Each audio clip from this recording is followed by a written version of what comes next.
What's going on, guys? Welcome back to the channel. Happy Sunday. Tonight we have WWE Judgment Day 2001. Just about the end of the two-man power trip. It would end the very next night on Raw when Austin and Triple H lost the tag team titles to Jericho and Benoit, and that was when Triple H tore his quad. He was out until the following year, came back as a babyface, and won the title at WrestleMania 18. So this was an interesting time all the way back in May of 2001.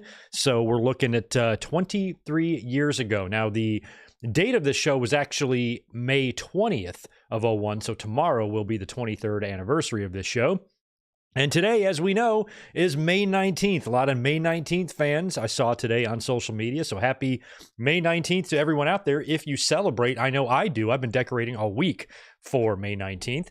And also, good point, we are pro wrestling the final night of Chyna in the WWF. I knew this was the tail end of her, but I wasn't aware that this was the actual final night.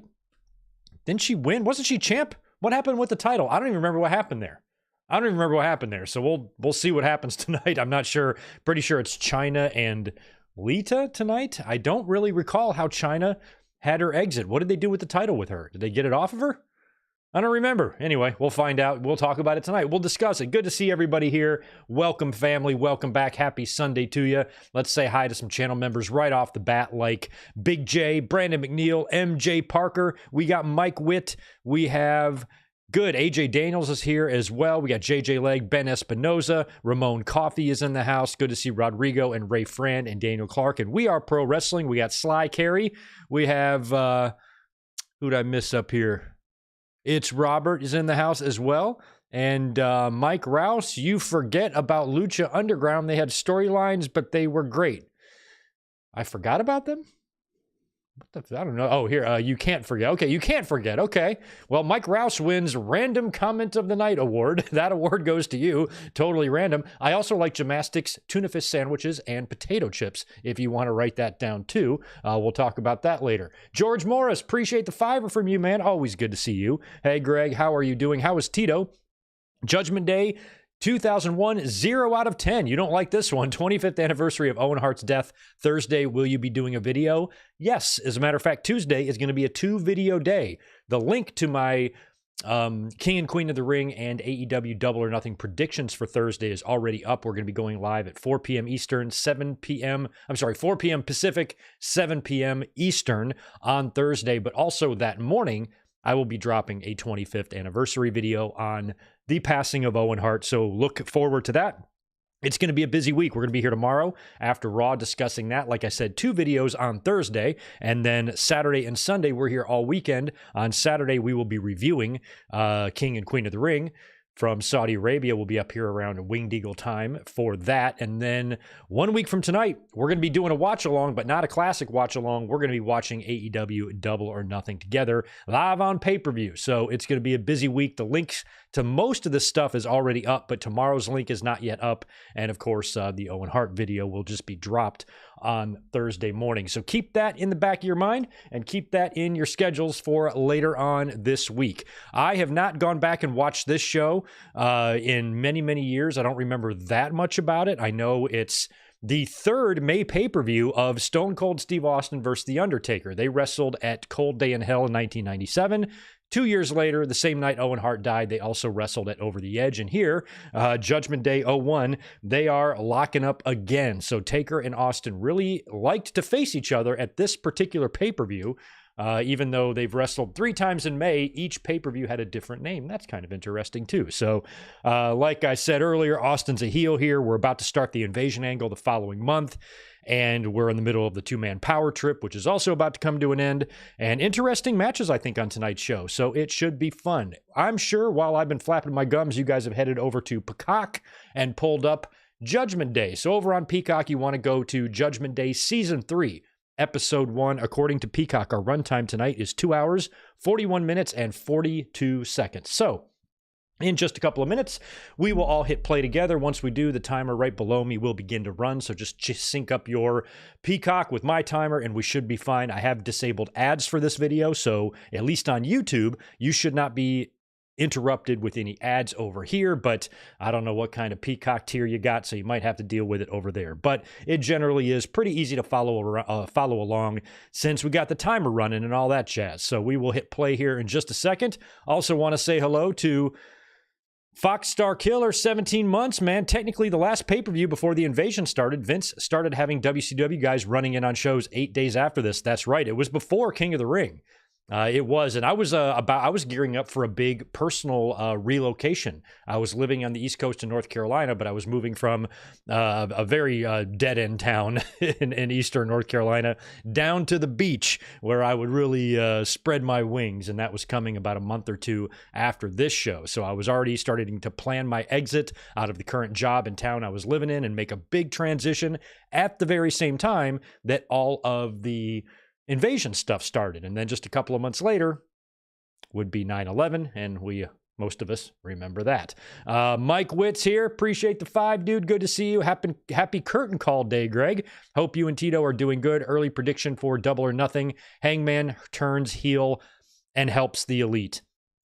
Yeah, I could see that. I was worried that he would turn back up and get involved with Swerve, but maybe getting involved with the Elite would be something better for Hangman to do right now. And that means he's going to, show up at the Anarchy in the Arena match and help them out. I can see that happening, and that would be totally fine with me. And yeah, we got to get Hangman back at some point, so I wouldn't doubt that. Good to see Smitty, Brandon Barnes, and Tony chiming in. Good to see y'all.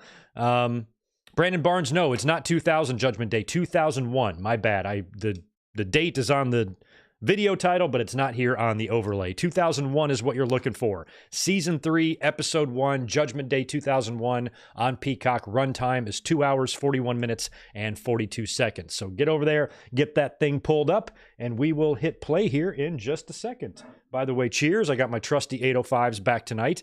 I don't know why, but for some reason, I went into the gas station to pick up a 6-pack. I just feel like an alcoholic whenever I buy like beer from a gas station. I feel less of an alcoholic buying 2 cases of beer from Costco than I would if I was buying 2 tall boys from the gas station. You know what I mean? I just feel like I'm getting judged by the person behind the counter. This fucking drunk, he probably just got off of work and he's got to have his fix. No, it's not like that at all. I barely even drink. I just like to have a couple cold ones when I hang out with you guys. But walking into the gas station and just plopping a 6-pack on the counter, I don't know why it feels weird to me. I'd rather just buy it at the grocery store so I don't get judged. But anyway, I'm ready to fire this thing up if you guys are. But before we do, let's say hello to the Juliet, who's got $5 for us. Congrats to Ruby Soho and Angela Parker on their wedding. I did see shotgun wedding for those two. Given he was suspended, I could see Hangman back as a babyface as well. Yeah, I mean, it just seemed like he was treading on the line of obsessive when it came to Swerve and just being hell-bent on Swerve not winning. And I was liking that vibe from him. So I'd almost prefer it if Hangman went back to being a heel or be a heel in AEW. I think it would be fun. So we'll see what they do. It's going to be a big week for wrestling fans this week, that's for sure. All right, right on. Well, I'm ready to rock on this pay-per-view if you guys are. I know that we have other things to watch tonight. I know there was a couple of Game 7s. One is about to start between the Nuggets and the Wolves, and then the Pacers knocked off the Knicks today and are advancing in the playoffs as well. So if you're a basketball fan, you might be watching 2 things tonight. We will see how our night goes. All right, well, I'm ready to hit play on this show if you guys are. My fingers are queued up and ready. We'll do a countdown from 3, 2, 1, play, and we'll be off and running here on Judgment Day 2001. All right, my left hand is on the timer. My right hand is on Peacock, and I'm ready to go. Here we go. All right, 3, 2, 1, play. All right, I've nailed it. We're good. All right. Judgment Day 2001. I do remember, I don't remember much about it, but I remember the night of this show really enjoying the Triple H and Kane match. So we'll see if it's as good as I remember. But I remember thinking that was like a really good match. I don't know why. So that's what my memory is telling me anyway. All right, we got an interesting little video package here. And I think tonight's show is in Sacramento. I think. And then Raw the next night is San Jose. And that's where the injury takes place to Triple H. And I remember right around this time, they were already kind of teasing issues between Steve Austin and Triple H. And I was thinking Triple H was going to turn babyface anyway and oppose Austin, but they never got that chance. Oh, that's an interesting, unique video package here.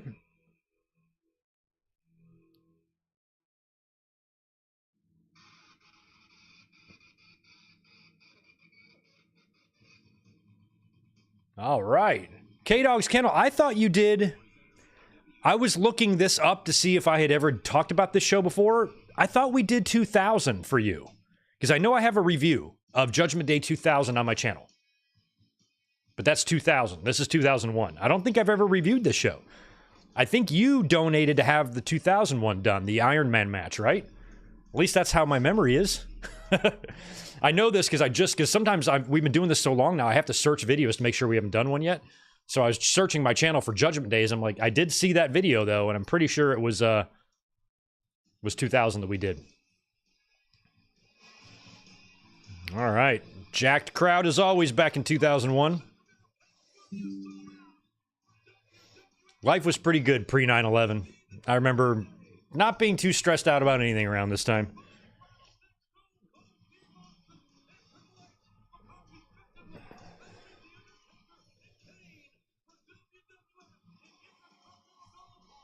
You know, even before George Bush, you know, became like a war criminal, you know, he won the election and that election was a mess, but, you know, you didn't even mind him so much. He was dumb as fuck, but he was almost like kind of lovably dumb, like kind of in a, you know, but it wasn't until 9/11 and then shit got real. But I remember pre 9/11 just not really having too many worries in society, politically, not too much. Even if my candidate didn't win, I wasn't losing sleep over it, you know, just kind of want to go back to that, those times of bliss, you know?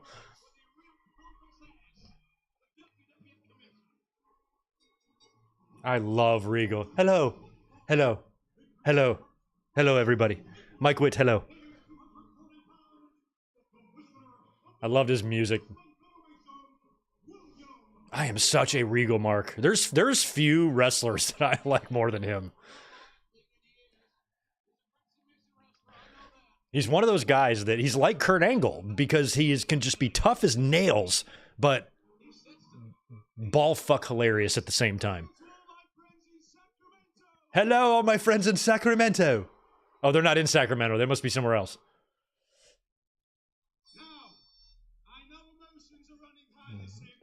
Emotions are running high. Sparks flew. Emotions ran high.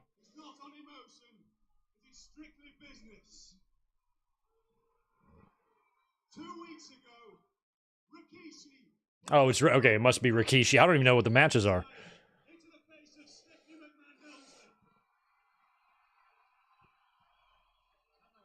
Mike Witt, appreciate it. $2. We should do an in-your-house watch-along sometime.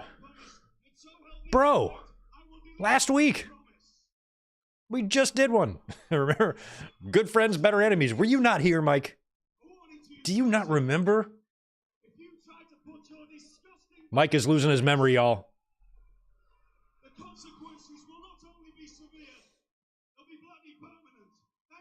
They'll be bloody permanent. Thank you. I like the hourglasses. Extremely short aisleway there.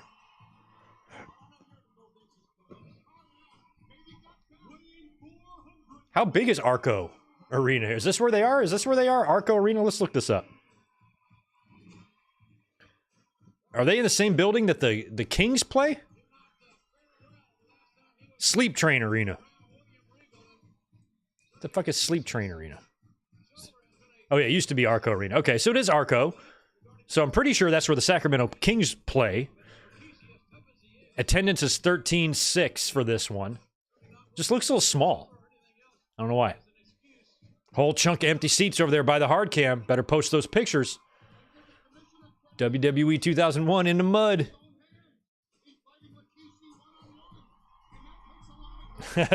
Mike's, yeah, you can watch Good Friends, Better Enemies. You can go catch that one on demand there, Mike. I would have sworn you chimed in and said hello last week. I guess I forgot. I got no memory either, man.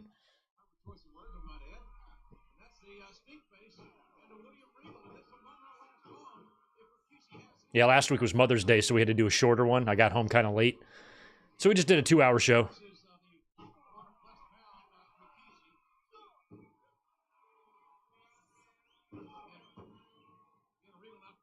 I love that we got Rikishi and William Regal one-on-one with Teddy Long as the referee. Nope, no stink face there. I was in the building about, I don't know, 5 months after this, 6 months after this, for the birth of the Kiss My Ass Club. That was a wild night in Charlotte that night. Jerry Lawler came back, Ric Flair came back, William Regal smooching Vince ass.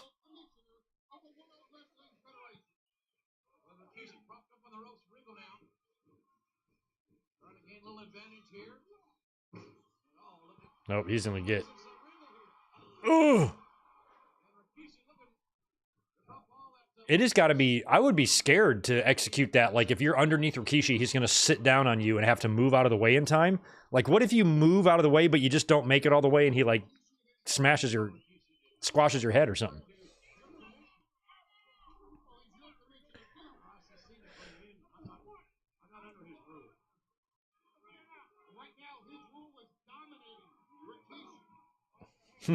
Fox Star Killer, appreciate the $2. A low blow was the bloody permanent consequences. Yeah, I mean, the right kind of low blow, you'd have some permanent consequences from that.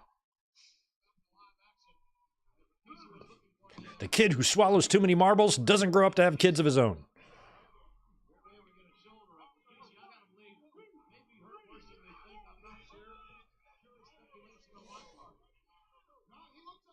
I know Stephanie did receive a stink face, Smitty. I don't know if it was the week earlier or not. She might have.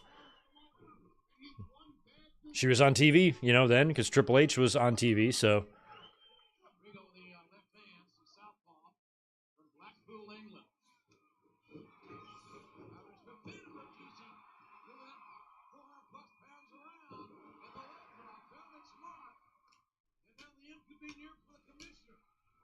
Is this just a straight up, this is just a straight up match? Nobody's champion of anything here, right? Who's the European champion around this time? Who would that have been? Eddie, maybe? A royal stink face. Oh, wow, the crowd, the building is shaking for the stink face. Ugh, God.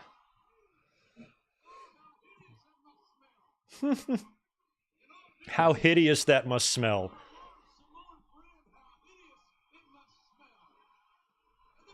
I mean, I would like to think that Rikishi just doesn't have shit caked all over his ass.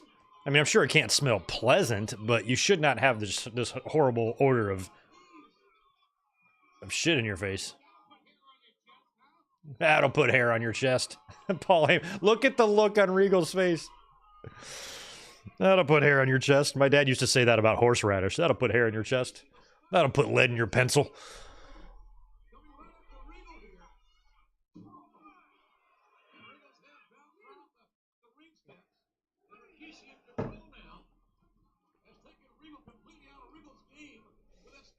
I don't really have that much of a hairy chest. Maybe we'll do a shirtless stream one of these days.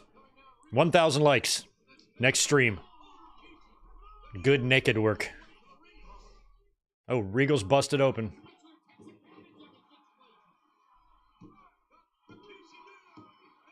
Wow. Did they go home early on that one? I didn't even catch how Regal got busted open. I was too busy talking about doing naked streams.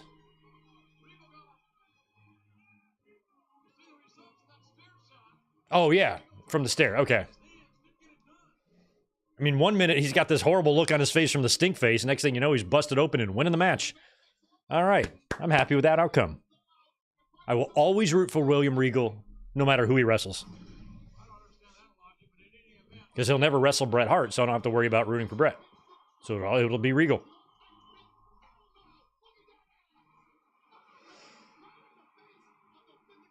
This is going to sound crazy, Mike Witt. Worst move, stink face or pit stop? I'd rather take the stink face.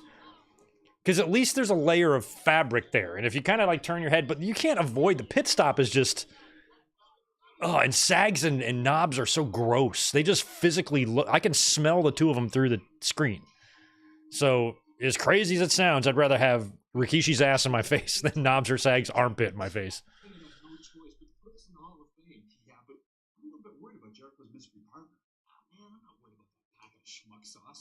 That packet of schmuck sauce. I know, but it's 2 out of 3 falls for Chris Benoit. Now, as So it's Angle and Benoit. 2 out of 3 falls. You guys have experience with this ladder thing. Yeah, do you have any pointers? Number one, falling off sucks, so don't do it. Falling off sucks. If you're gonna fall off, make sure you fall off with your medals. That's the advice they gave him. Falling off sucks. Don't do that. But rest assured, my Olympic gold medals are coming home. I can't wait to wear those babies, you know? Yeah, gotcha. Well, somebody... Okay. My Olympic gold medals are coming home. Look at Stephanie, a little business suit. I was not a fan of that particular Triple H shirt. I remember it was all over the merch stands at the time when I was going to shows, and I never bought one. Just didn't like it. Look at Stephanie. Look how good she looks. Well done, Triple H. Well done. Vince, it's so perverted to watch Vince say shit. Why would you involve Sarah, the Undertaker's wife, in this whole scenario when you know it's only going to rile the Undertaker up and cause he and Kane to be even more vindictive in your respective matches? I don't get it. I mean, I know it's Judgment Day, but at this juncture, have to question your collective judgment. Rest in peace to the Knicks. Season 51-year championship drought continues. I'm not as dialed in as NBA as I used to be, but I did find it interesting that they were playing the Pacers. I remember back in the day, there was a lot of bad blood between those teams. I sincerely hope so. And by the way, I was messing with my wife, not somebody else's. Fucking Reggie Miller and Spike Lee. So were they trying to tell us that these falls have different steps? Because, okay. Pinfall, submission. And then third fall will be ladder match if it goes that far. Okay, and here's another question I have. Please help me. You, for the Olympic illiterate. Why does Kurt Angle have medals? He always says my Olympic gold medals. But I only thought he won 1 gold medal. So why was it always medals, like plural? Why is there more than 1 medal? Or gold medal, I should say. Did he compete in more than 1 event? And win gold in more than 1 event? I always thought it was just freestyle wrestling. Gold medal winner. 1996 Olympics. So, why is there more than 1 medal? I literally don't know. I think I've asked this before, but my medals, my medals. I'm like, I thought you just won 1. And then Benoit's got the medals.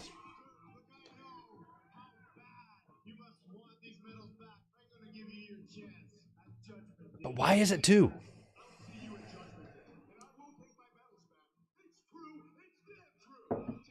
So the match is for the medals. I get it.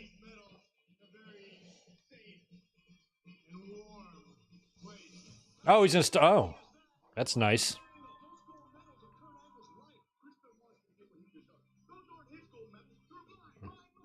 Mine. My gold medals. Well, don't bring your gold. Oh, he's looking down his pants. Oh my God, that's awful. Ooh, he's got him. Ew. Oh, he kissed him. I forgot about that. Then he gets him back. I remember watching that night when he kissed him and made the face. I remember like popping for that. My poor gold medals. Against your genitals. Show me your genitals. Your genitals. Show me your genitals. Your genitalia. That's great. I got to answer the super chat. Thank you so much for that very generous $20 drop there, Fox Star Killer. Appreciate that. True fact. Did the WCW Nitro after the Great American Bash 2000 had announcer Scott Hudson shirtless? Because I remember that because the previous week he made a crack apologizing to the fans for having to see Russo get his shirt torn off. I remember that image, but I didn't know the story behind it. That's hilarious. Well, I'll pull a Scott Hudson. We'll see what happens. So, like, Russo made him do that? Is that what you're saying? That's crazy.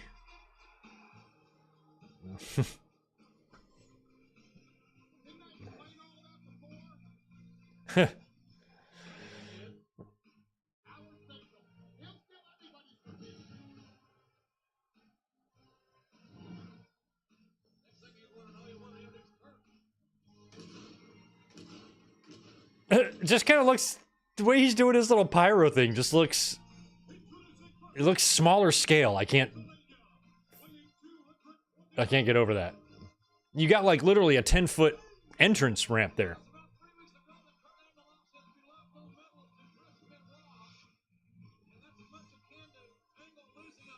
Yeah, for real. Keep the medals, Chris. I'll have the memories. Yeah, just keep them. They're your medals now. Once they're resting up against your sweaty balls, you can just go ahead and keep them. I'll get some new ones.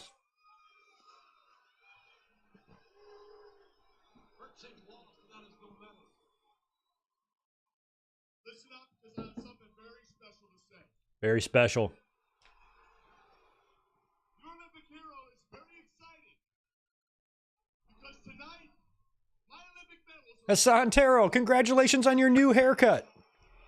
I never, when I was a kid and I had hair, when I was younger, I never got my hair cut. I just got my ears lowered. It was much easier.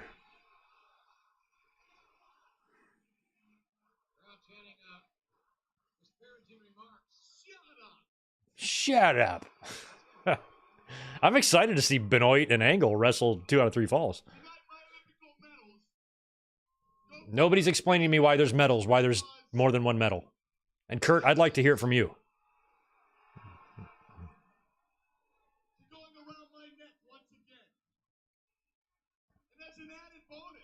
Elizabeth is going to get on here, but it's going to be members only. We just got to find time. We're both so busy. We're going to be recording some stuff and doing some live streams. Elizabeth is going to join us for some members only content as soon as we can align our schedules. Chris Webber.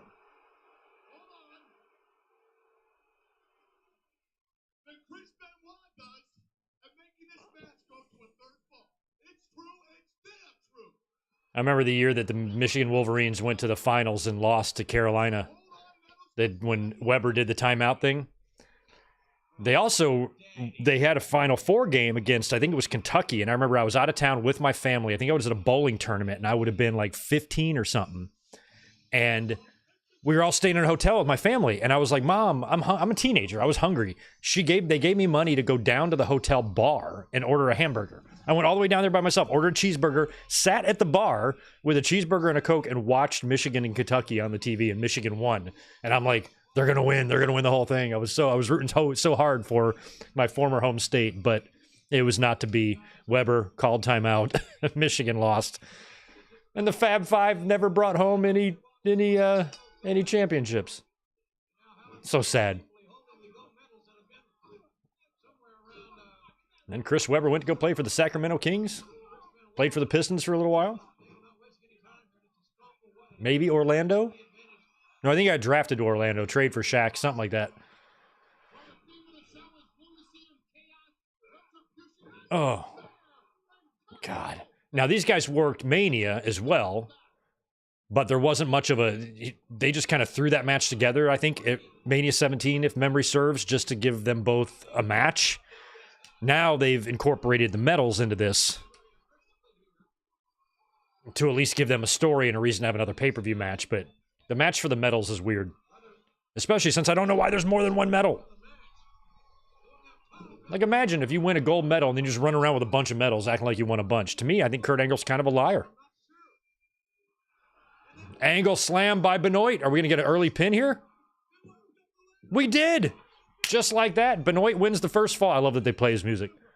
That's awesome. Foxstar Killer, another $10 for us. Thank you so much, dude. Apparently, all 3 announcers were originally supposed to do the punishment, but Tony refused to do it. Mark Madden reasoned out of it because he never makes fun of Russo. That's interesting. That kind of rings a bell, that story, but I don't know how. I would just refuse to do it.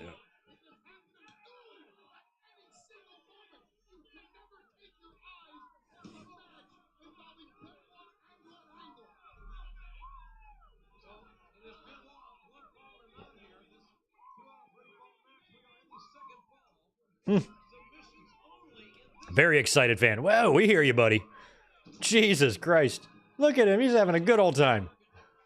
He's half annoying, and also I'm half happy for him. It's kind of like equal. I want to punch him, but I also want to high-five him at the same time. Like, look, bro, I'm happy you're having fun, but you're a little bit obnoxious. God, it's 2001. I'm seeing a lot of frosted tips, man. I don't know what it was with those frosted tips. Back then I had hair. I still never frosted my tips.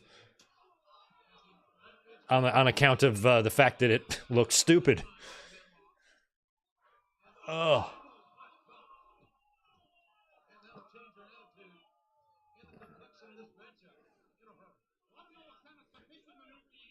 Right, yeah, I'm glad Heyman brought that up because this second fall is submission. So we got that early pinfall there in the following the angle slam. Now one of these guys has to make the other one submit, and I'm assuming this goes 3 falls.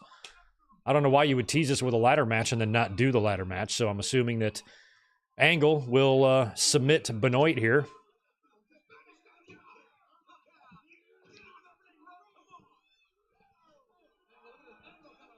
I mean, obviously, we're not spoiling anything because we know the following night on Raw, Benoit and Jericho win the tag team titles, and Triple H gets injured. So that means Benoit is going to go out there later with Jericho and win that tag team turmoil match. So he's technically going to have 4 matches tonight.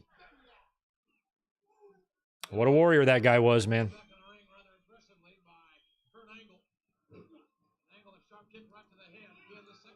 Worse than seeing a white guy with cornrows. I should have tried it.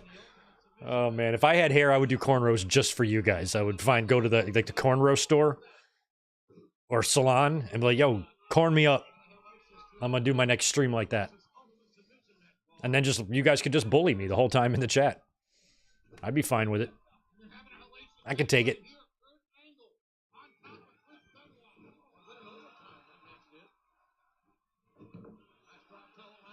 Nice. Look at that. Oh, such a good reversal. I like these guys, too, because Benoit could chain wrestle like a motherfucker. They can match each other's styles. Like, Angle was a mat-based wrestler, but Benoit could do that. And then Benoit could be an intense, an intense brawler, just stiff forearms and stuff, which Angle could also do.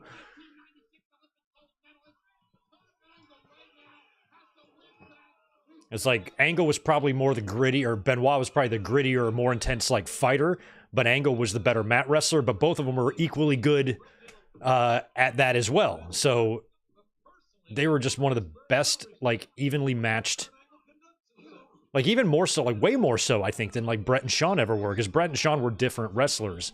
These guys were very similar.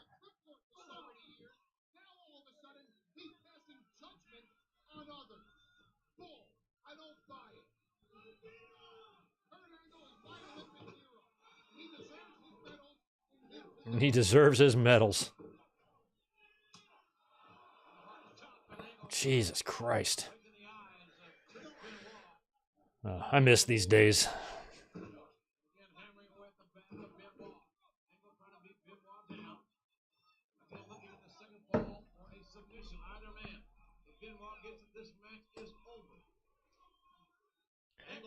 You know what? I was going to pull the game up on the screen, like we do for football, but I'm like, then again, it's the Wolves and Nuggets. I really don't care who wins.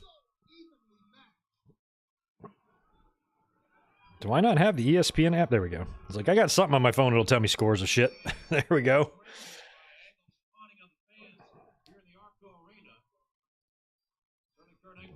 $30-19 Nuggets. Second quarter. It's right there on my phone.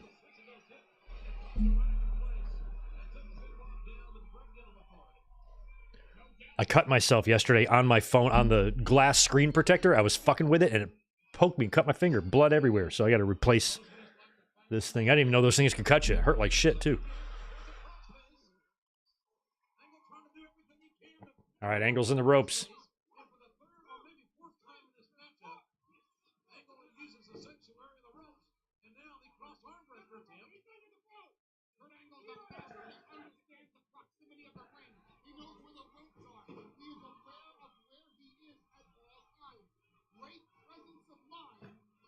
I don't recall seeing this particular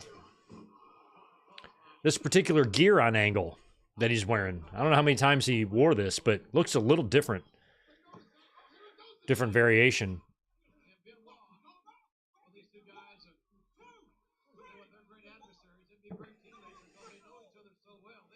I'm trying to think. 2001. I mean, how many shows I went to that year? I know I went to a bunch in November, Survivor Series, and Raw after that.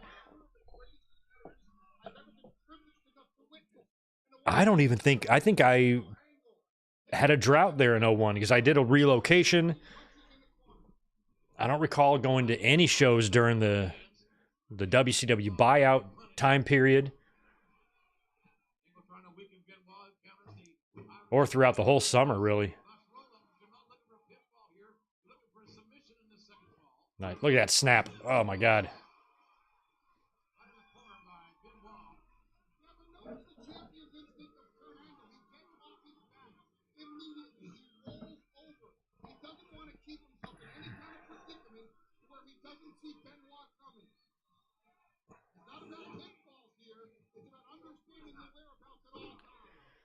Yeah, We Are Pro Wrestling brings up a good point, too. Benoit gets hurt. They would do, that was that TLC match that was on SmackDown, right? That was great shit. And he got injured in that. And then I think he worked like Austin at King of the Ring or something, right? And then he was gone. Or was it Austin against both? Was it a triple threat at King of the Ring, and that's when Booker T showed up?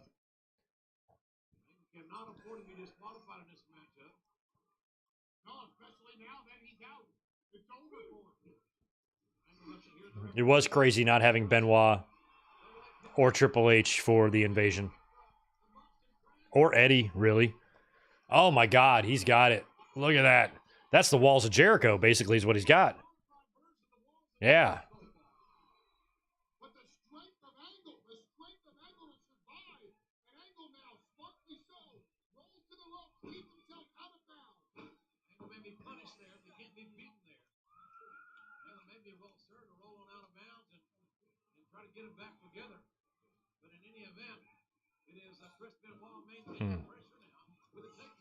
He's going figure four. What's he going for?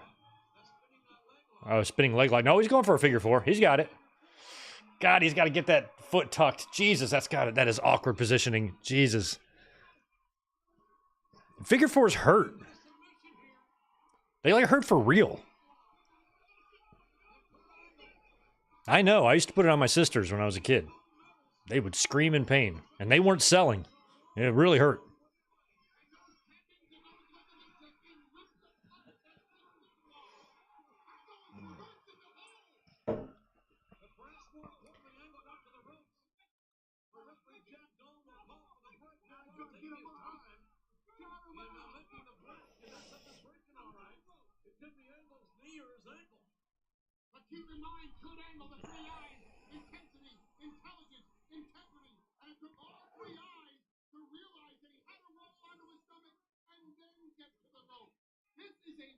I remember when Benoit came back, like he was out for that whole year, and he came back, I think, around May of 2002, like on Raw. And I want to say Austin was involved in that too. And then Benoit turned heel.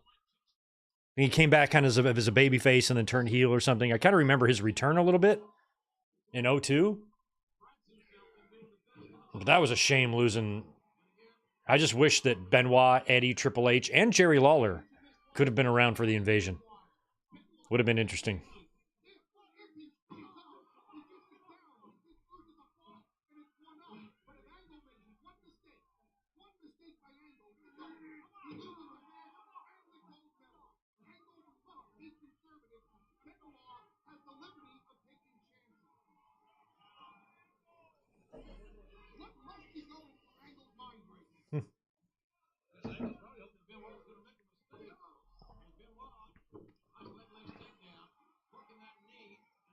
You know what? We Are Pro Wrestling. This is a question for you. Do we have any Benoit and Ric Flair matches from WWE? Did the Horsemen members ever get together? Like, did Flair get involved when Benoit was going after the title in 04 and won it at WrestleMania from Triple H? Evolution was together, right? Did Flair get involved in that? Did we get any sort of Raw match or pay-per-view match? I don't think pay-per-view, but anything on TV between Benoit and Ric Flair ever in WWE? I can't remember. Feels like if we did, it would be around 2002, 3, or 4. But I'm not sure.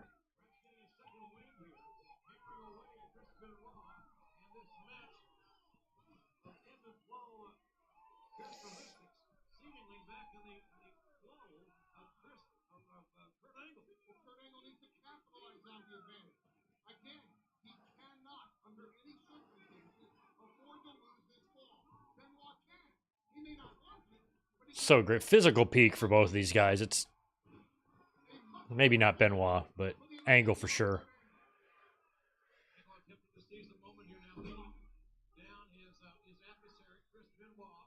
Okay, so they did have a match. I was just curious. 2 singles matches in 04. Okay. Yeah, I figured it would have to be around that time when Benoit was kind of loosely associated with Triple H there, going after he won the Rumble.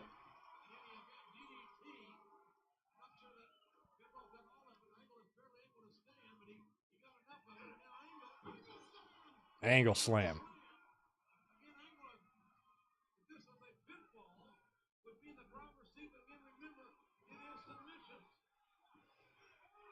Because we never had a point in WWE where there were enough. Oh, that's a tap right there. Ankle lock.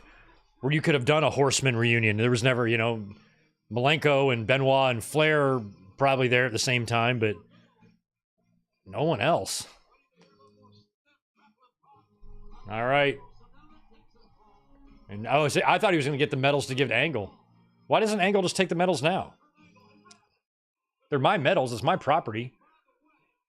All you have to do is take them right now. Take them from Jack Doan.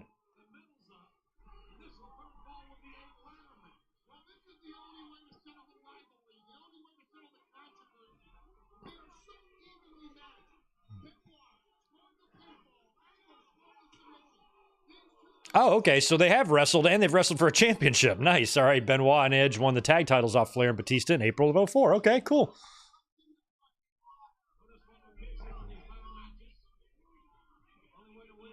I couldn't visualize the two of them in the ring. Normally, I can just think real hard. My head will start smoking a little bit, and then I can sometimes locate the memory, but I could not place the two of them in a WWE ring. Oh, God. All right, we are in fall number 3 ladder match. Benoit and Angle. Gold medals hanging from the ring.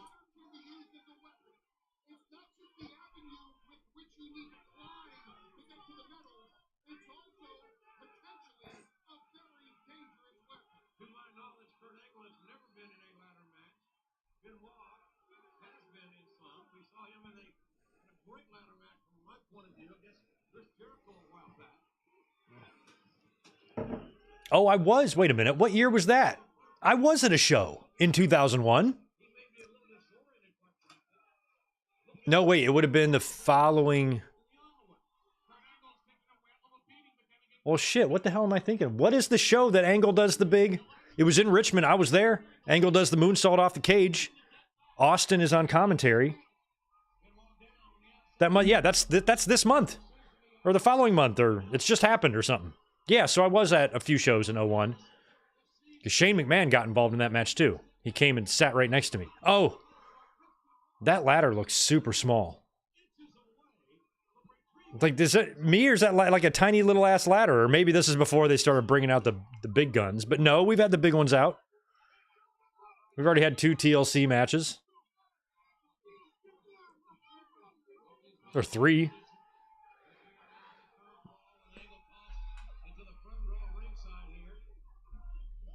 Oh, I used to have one of those Kane masks, those little plastic Kane masks.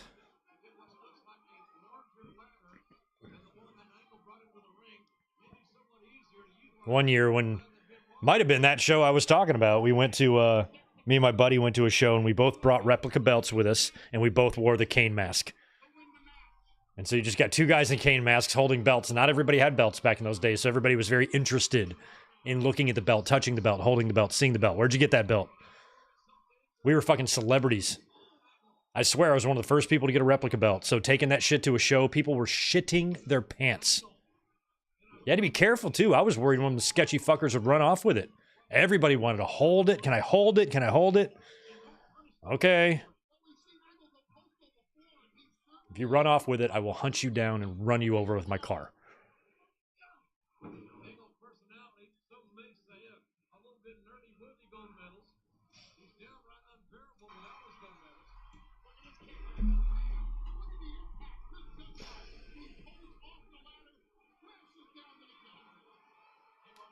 Ugh, ladder to the ribs.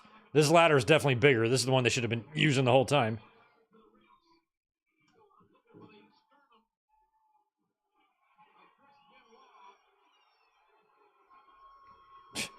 The wrestler's trying to...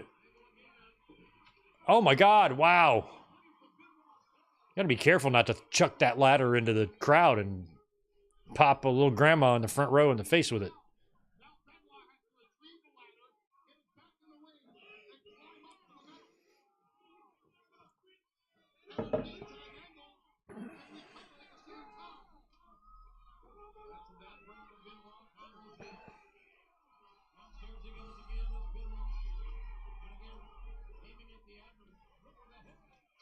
Oh, okay.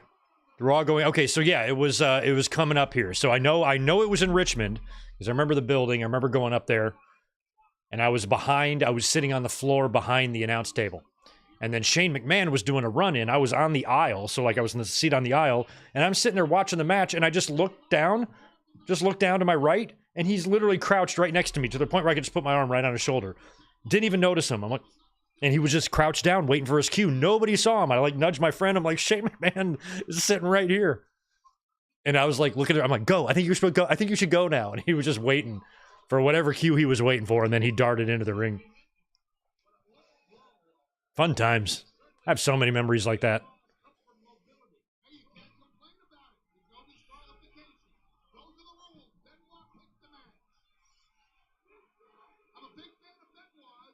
I'm a big fan of Benoit's.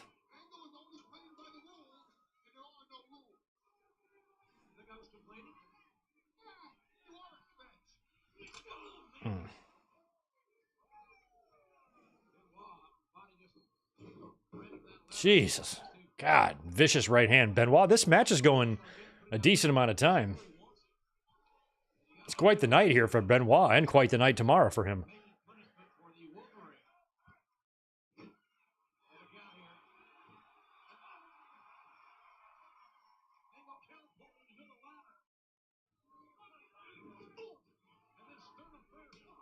Oof.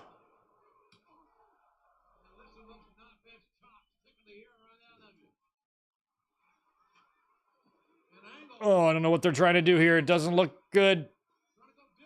It's one way to get him down.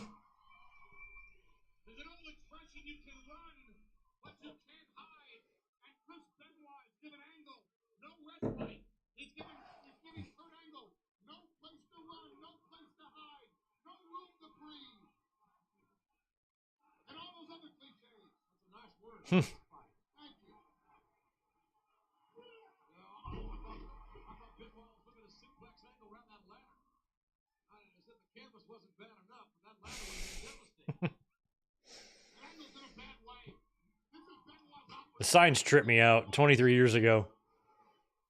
It's different times in the crowd back then. Nobody's on their phone.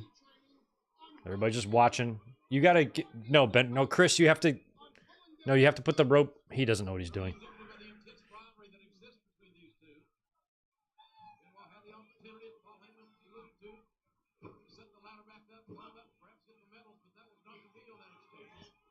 Oh no.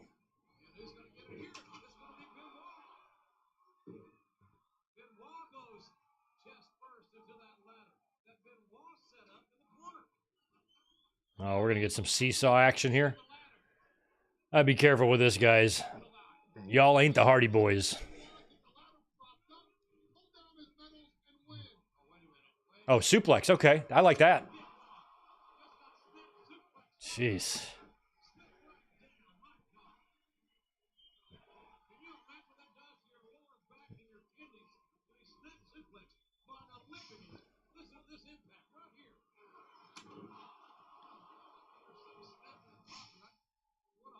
Oh. That was good. I knew they were going to go for a seesaw spot. You got to be careful because Joey Mercury almost lost his life.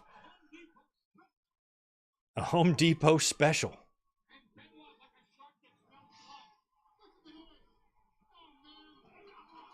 I got to go to Home Depot this week. I got to buy a weed whacker.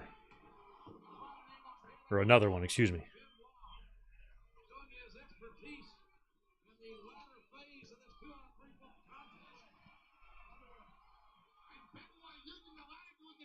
Oh, God. That's the way to do it. I mean, we've seen the ladder trap before, but laying it right on the bitch's neck, that's how you do it. Or, oh, God. Oh, my God. Benoit always, when he falls onto ropes, he always takes the most brutal looking bumps. He survived that one, though.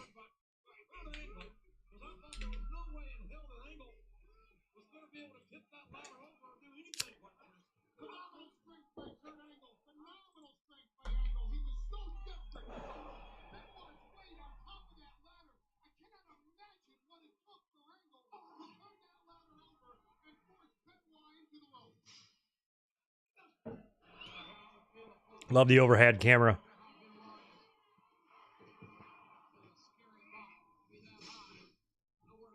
Oh, nice.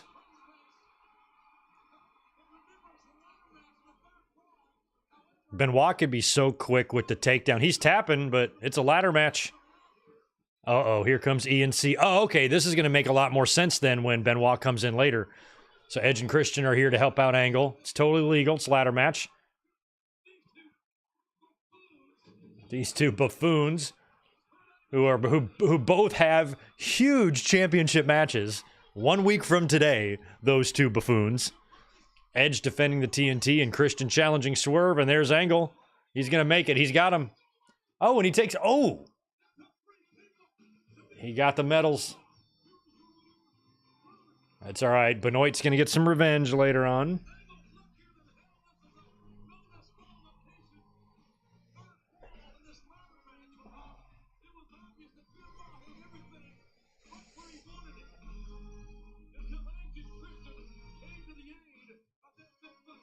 Oh, yeah, another good point, Fox Star. I loved the Rumble match, the ladder match between Jericho and Benoit in 2001.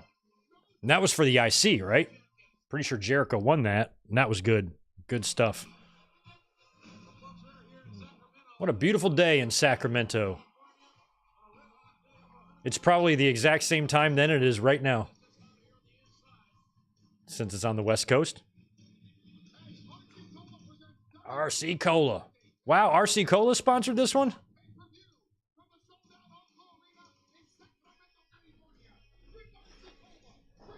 Thank you, Mike Witt. Appreciate the $5. Greg, I really liked your review of the Iron Claw movie. The part that got me was Mike's suicide. I heard they're making a movie about the Benoit situation. Oh, my God. Yeah. Iron Claw was a tough watch, but we finally watched it last week, and I did post a review on the entire movie. If you've not seen it, check it out. It's about 30 minutes long. Oh, shit.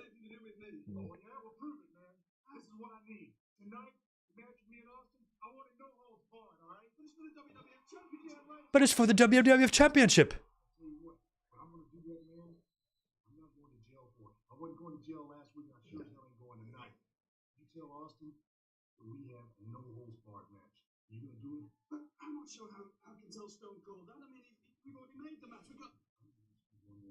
So Taker is forcing William Regal to make this a no-holds-barred match. Okay. Yes. You got your match. It's a no-holds-barred match. You know that message to Austin. Now Regal's got to go tell Austin that it's a no-holds-barred match. Austin's going to be happy about that.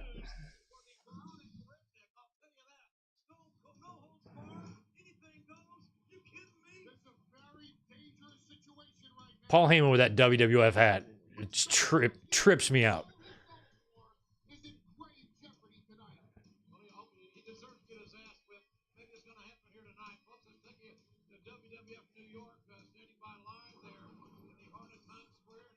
WWF New York. I never went there. I always wanted to. Any y'all ever went there? Did y'all have some Rikishi nachos or something, or whatever the fuck they serve there? Look at Jerry Lynn. What belt is that he has? What belt do you have? Oh, light heavyweight title. Okay.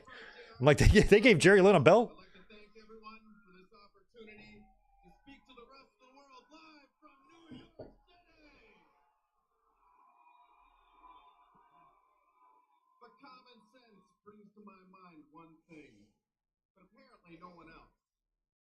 This light heavyweight title should be defended at that pay-per-view. That I, Jerry Lynn, the light heavyweight champion, should be Looks like Kenny Omega a little bit. defending this title. God knows I've worked all my life to become the WWF light heavyweight champion. And what do I get for my efforts? I get to top. They demolished Arco. I did not know that. I figured the Kings play somewhere new now, but I didn't know they tore the bitch down. I hope I earned my keep today. How was that, JR? Was my interview okay for you, JR? Oh. Huh? Am I a good enough champ for you, JR? Yeah, JR. Are we calling out JR now? Or are we kind of pulling back the curtain a little bit? If I was there, I'd give a whole new meaning to the word Judgment Day. Okay, well, you're not there. Believe me, just watch me. You're in New York City, and they are in California. Look at Kane. Where is Kane? In the sewer? He's like, I'm just going to smack this chain around for a while. Like, he looks like he's inside of a giant storm drain or something. Okay. I don't even know where they filmed that. This is a test. This is a test.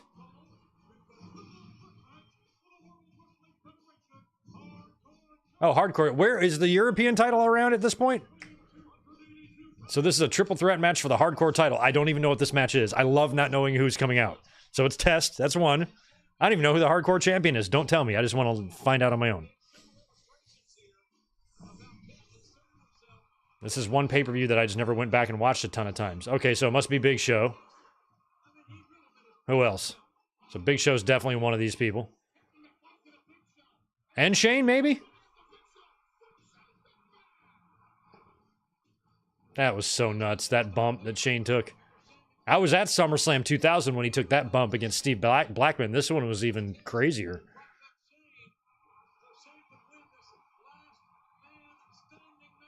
I love that Shane and Test were kind of friends after everything they went through in '99. All right, so I guess it's all three of them?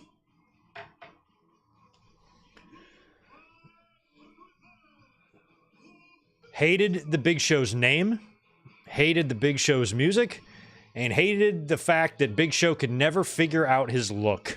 He never found anything and stuck with it. Now, granted, you want to change things up and evolve and grow as you grow as a performer, but in his case, it didn't seem like he was changing. It just seemed like he couldn't find what worked. I think the single strap at the beginning, the singlet, the Andre look was the best one he had, but this is the worst. He's wearing the King Kong Bundy gear here. The King Kong Bundy gear and the blue gear when he was in Jericho. I didn't like that. Oh, it's Rhino. Okay, Rhino's the third guy. He's the champion.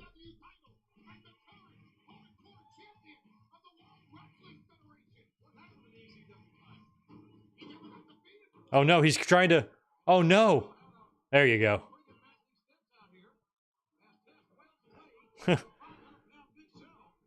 Rhino has already lost. He just lost to the steps.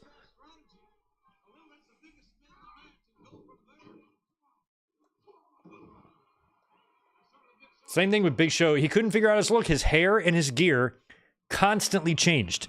And not constantly changed in a good way. Like, constantly changed in a way that nothing he could find was, like, just working for him. His name was stupid. His theme music was stupid. I would have just used him completely differently. I mean, I always thought, like, when he was the Giant in WCW, that was real lazy. Oh, he's big. He's the Giant. And since he's the only guy we've had here in a few years that's been as tall as Andre, he'll just naturally be Andre's son because there's only one person in the world capable of producing a kid like that or something. And I always thought it was kind of lazy and weak that his name was just the Giant.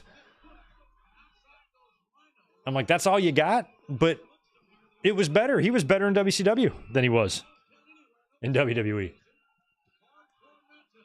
Or at least more memorable in my mind.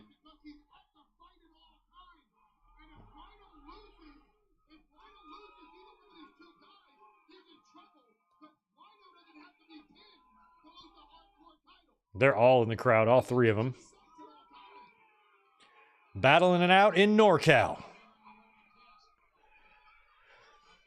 My favorite saying out here in California is that people from Northern California hate people from Southern California, and people from Southern California don't care. We don't. Not at all. Hate all you want.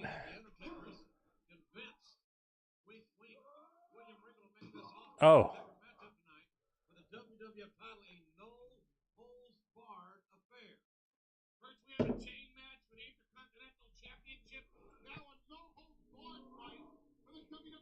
Maybe another brother of Undertaker. Yeah, maybe. I just would have... Like, first he was just coming in as Paul White. Oh my God, it's Paul White. And then, you know, just the Big Show name. Something about it was just always super, like, off-putting to me. I just didn't like it. It's up there with, like, Dolph Ziggler and Braun Breaker. And, like what are they talking? What are they doing? Dude's a pretty good talent. I always thought Big Show was, for somebody his size, throwing drop kicks and stuff, going to the top rope. Oh, got crashed with crates.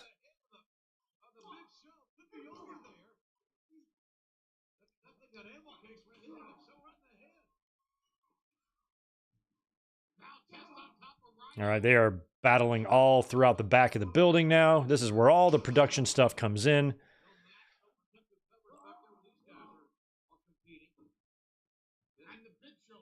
Oh, I see some basketball hoops back there. When I was a kid living in Michigan, they were called basketball hoops. When I moved down to North Carolina, they were called basketball goals. There's a little difference. I always thought of a goal like a soccer goal or a hockey goal. But when I lived in the South, it was a basketball goal. I got to set up my basketball goal. Up north, it was a hoop. Up north, we drank pop. In the South, we drink soda. Oh, they've got that. It doesn't really look very crash patty over there, but I suppose you could fall off that. You got pallets set up. Big Show's going down. There he goes. Oh! Yeah, it was the pallets did not give. I thought that was set up to collapse, but... Ouch.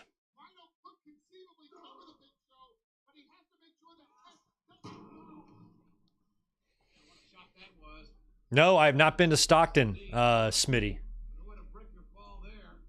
Since living here, honestly, I've not been even that far north.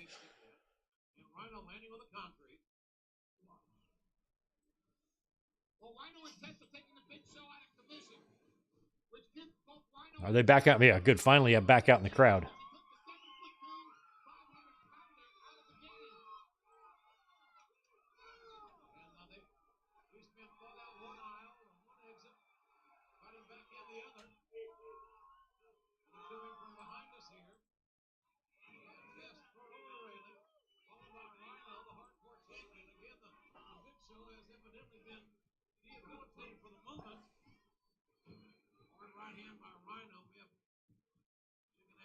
Has Big Show made his way back from the pallet bump yet? Because we're back at ringside now. What was that? Was that a steel post bump? There we go. We got trash cans. No dumping allowed. No dumping. Oh my God. That trash can teetered.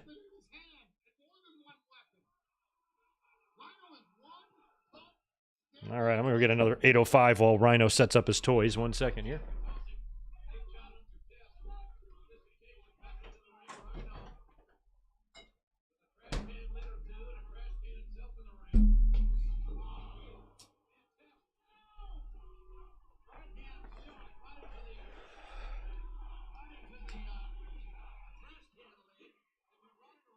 Are they chanting "You suck" or "Big Show"? I can't tell. I need a can opener.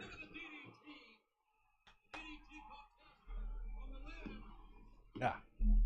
Oh.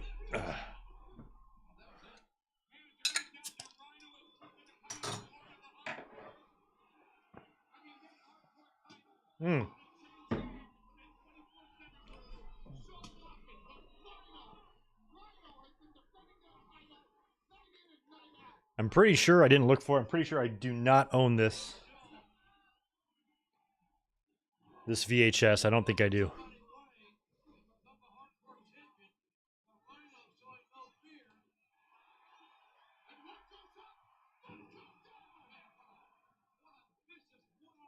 Oh.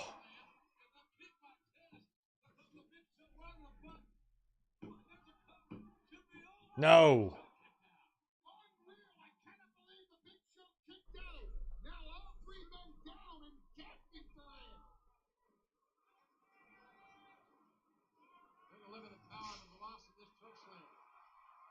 Wow.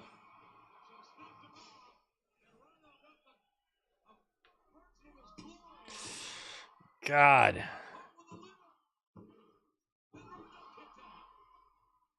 Chris Ludek, what's up, man? Appreciate the 2. I agree, Greg. Giant was better booked in WCW. He just felt like... he felt super unbeatable to me, like in those early couple of years there. Back in those days, I was kind of more on the WWE side, and I remember kind of being a little jealous that we didn't have somebody like that. Oh yeah, the fire extinguisher.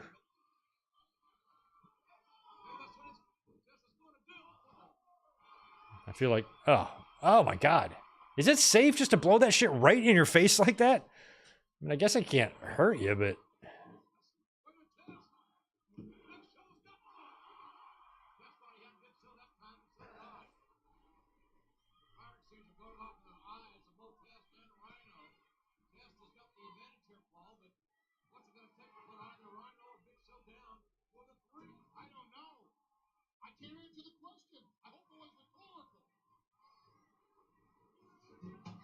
Oh.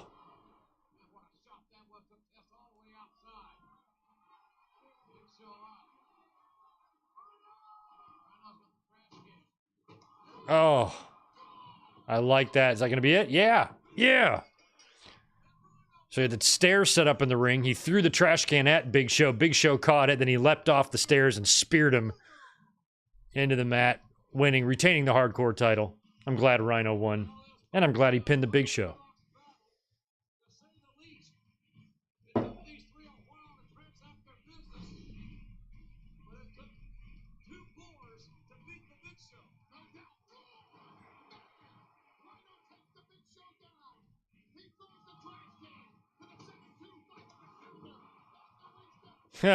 Girl in the front row loved it.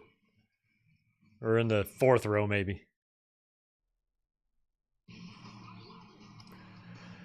Wow, look at that old school internet. I wish I had more screenshots from the websites back then. I've got a couple screenshots of my channel when I had like 2,000 subscribers, which is kind of trippy to look at, but...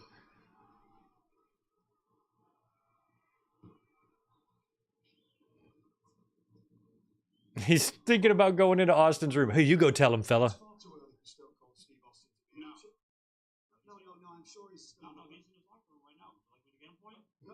No, don't go get him.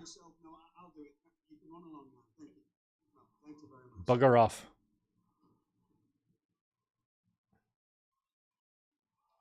Oh, Lita warming up.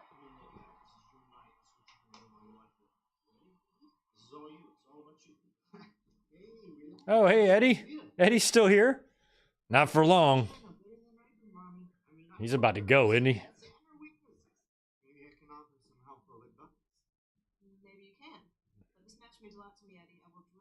Oh, Eddie's helping, offering help about China. That's interesting. They should have reunited Eddie and China. Look at the Hardys getting all. Get out of here, Eddie.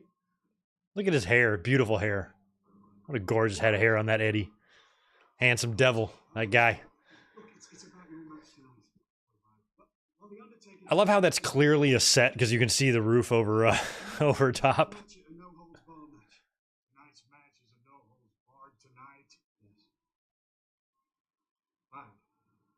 Oh, Austin's okay with it. Yes, I knew you'd say that. That's why I made the match. I knew you'd be all. I knew you'd say that.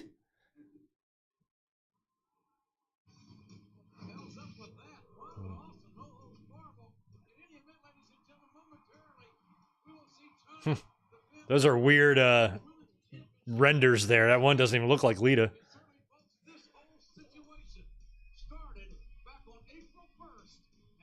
And this is it for China? What do they do? Do they hold up the title? What happens here with the oh, wait, I kind of remember. I was at Survivor Series 2001, and I know there was a match between Trish and Jazz.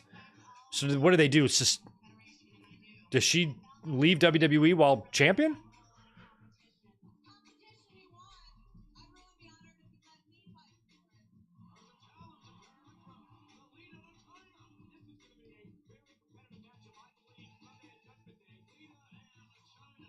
Look how good China looked there. I liked her with that hat. That looks awesome.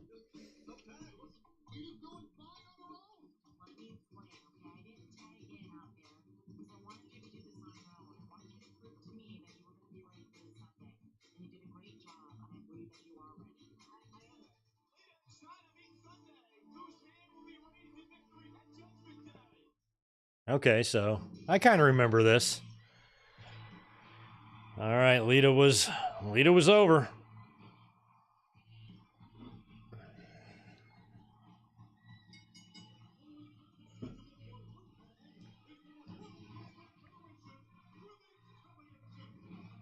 Yeah, at the time I was a fan of that one. That's for sure.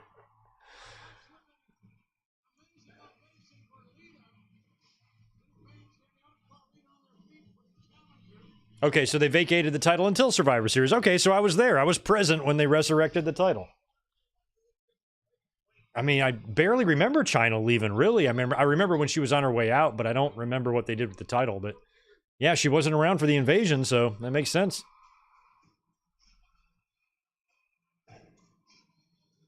I always thought her theme song was a rib. Oh, she's got the Peacock thing going on. Like when she first came in, like, you know, everybody says she looks like a man and all that, you know. And then the first line of her lyrics in her theme song is "Don't treat me like a woman." I'm like, well, a whole bunch of fans already don't. And then you hear the rest. I didn't like her theme song. I thought it was kind of lame. But I was like, please tell me that. But look how good she looks. She looks like every bit a woman.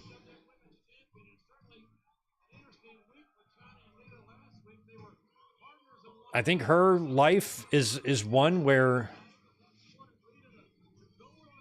somewhere in the multiverse it worked out for her, and I think she turned out to be one of the biggest stars that the business has ever seen.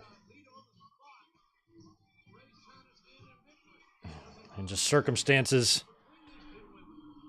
butterfly affected her into one direction.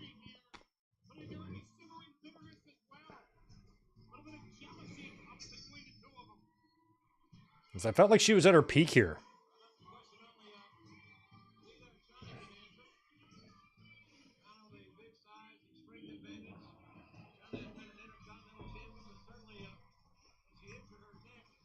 She's been dead now for what, maybe 8 years? Something like that. I think it was 2016. Oh, we're going to get a hug? Pre-match hug. All right, let's do it. Paul Heyman goes, I just wish they would just hug for a couple of hours.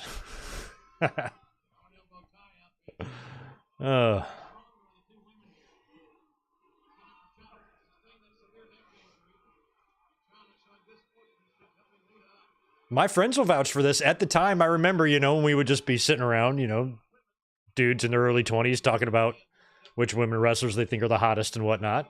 I used to vouch for Chyna. I said, no, I'm telling you, I think Chyna was super hot here.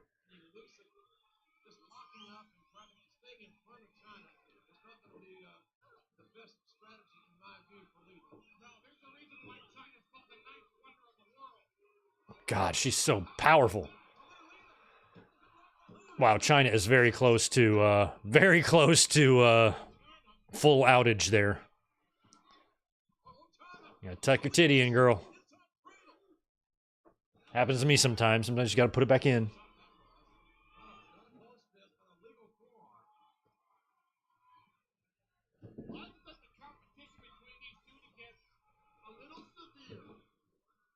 One thing I guess I'm disappointed about is I do remember when Chyna won the title, wondering how they would get it off of her. I mean, they've held off putting the women's title on her just because she's kind of in a division of her own and had already previously won a men's title. So to win the women's title, then, you know, in WWE's mind, well, who can realistically challenge her? I think Lita would have been one of them. And I think when Trish got cooking, she could have been too.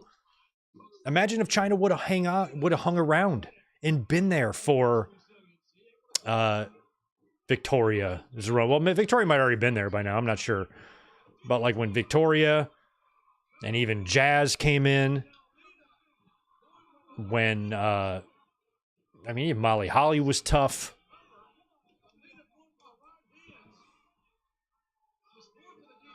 Those would have been fun matches. Hardcore match between Chyna and Victoria in 2002 or something. Would have been great. Would have been great. That Survivor Series match that Victoria and Trish had, throw Chyna in that, make it a triple threat.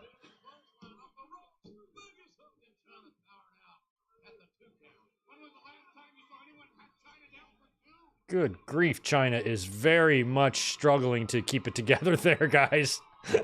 Oh, there we go. We got some blurring. Yeah, things are happening. I didn't realize that we had full. Oh, nice. I didn't know we were going to get some special action here. They're blurring all of it, though. Holy crap.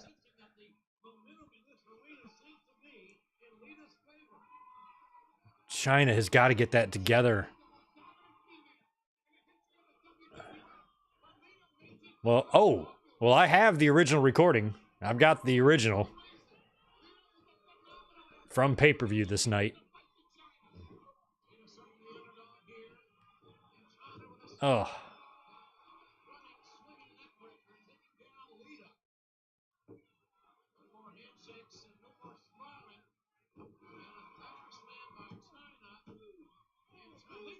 I was wondering if they were going to have to call this match early because Chyna's gear is struggling for dear life here. She's one bad bump away from that thing flying off into the third row there.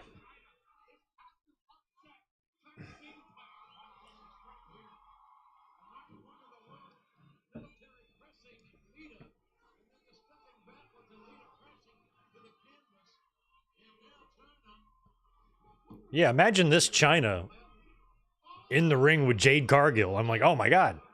That would be so awesome. That would be so awesome. What a visual. Throw Bianca and Charlotte in there. Oh, man. Got an armbar here on Chyna from Lita.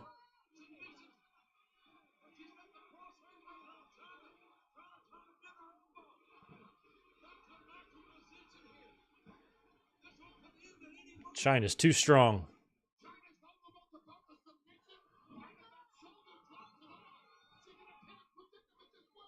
Mm-hmm.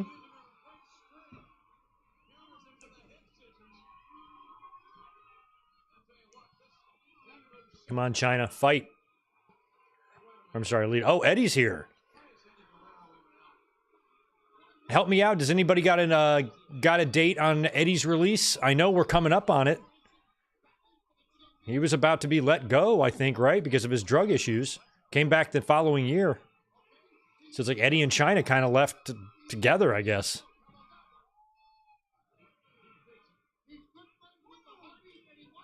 I feel like this Eddie hairstyle is what is heavily influencing Dom's.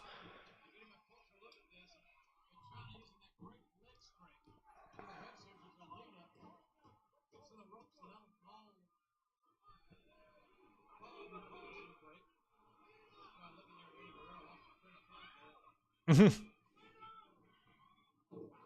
trying to see what kind of kicks Lita's got on.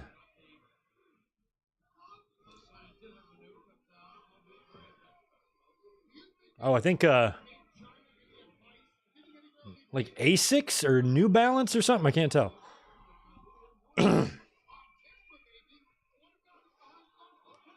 Oh, wow. That was rough.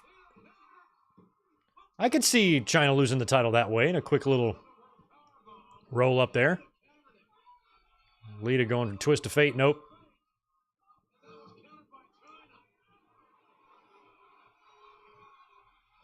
Big power bomb. Ugh. Is that going to be it, or is Lita going to kick out again? Nope, she got her.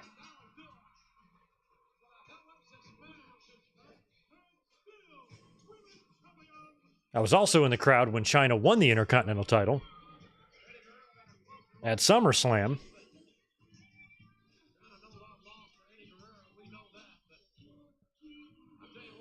I think she did. Didn't she win it at SummerSlam 2000?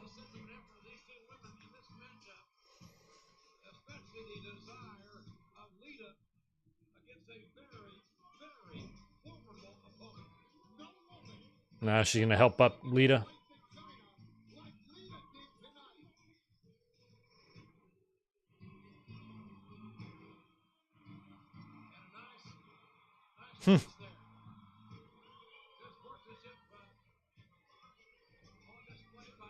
I'm glad Lita had some nice moments with Chyna.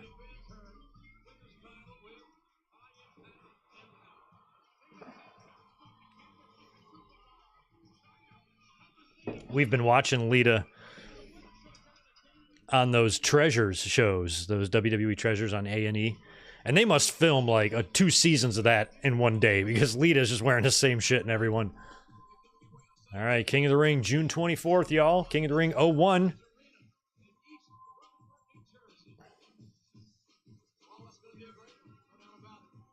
Who wins it? Angle, I think, wins it. Angle, right? Speak of the devil. Got my medals. Still don't know why there's 2.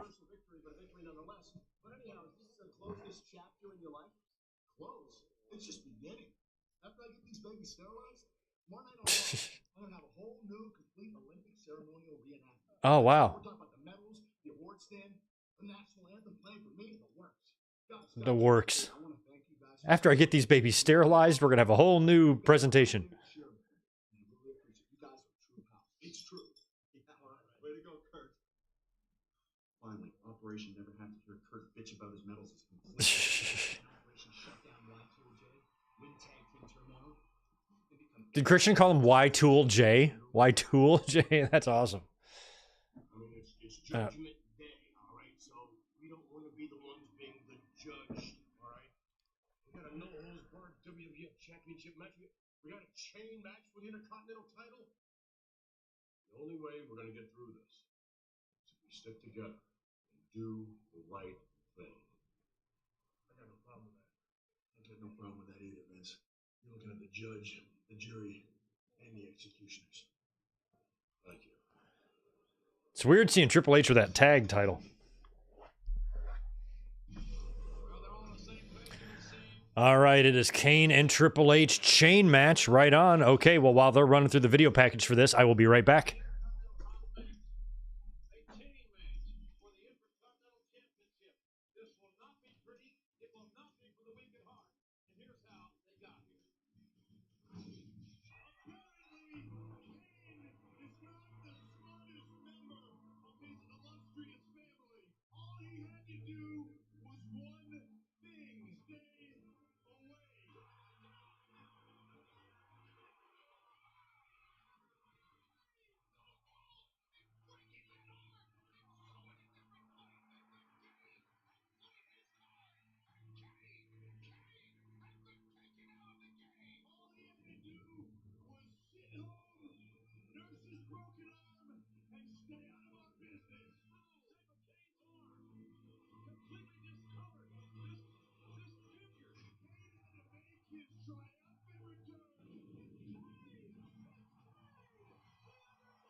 All right.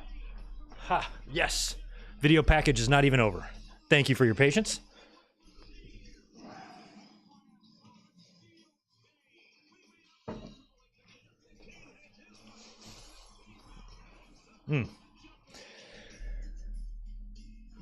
Ah, perfect timing. I remember thinking the chain match stip was weird, but it turned out to be a good match from what I remember. Zach Powgett, good to see you, man. This has been a great card so far. I'm liking this. I had not that many memories of this show. So I just remembered, you know, the issue between the Brothers of Destruction and Triple H and Austin. Stephanie with that tag title looks awesome. So I kind of remembered what was going on in the top of the card there, but a lot of the other stuff. Crazy seeing Triple H as the Intercontinental Champion again.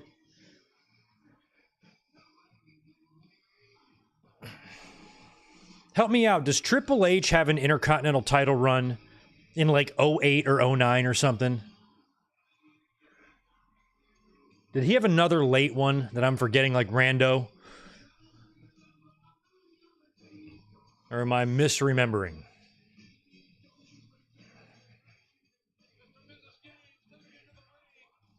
What's up, Raftman? Am I aware of the Jack in the Boxes? Like the fast food place? Yeah, I have one right here. I can touch it.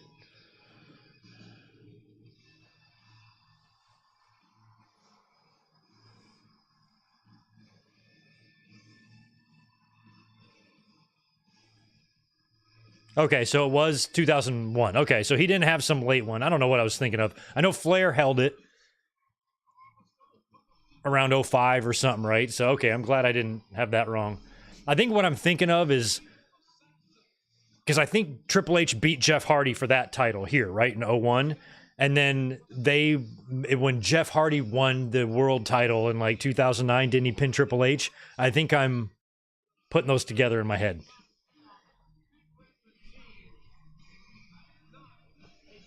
Or maybe it wasn't 09, it was 08. Whatever year that was. And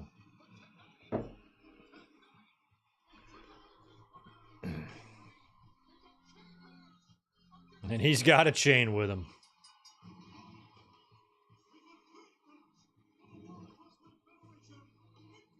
Saw Kane a couple times on the road when we were traveling.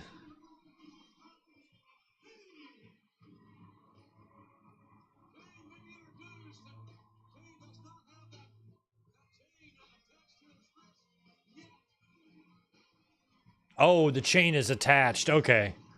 I was thinking you could just use the chain as a weapon. It's a chain match. Like if it's a chain match and you have to be attached, how come you don't have to be attached to a ladder in a ladder match? Why do you park in a driveway and drive in a parkway? I need the answers to these things.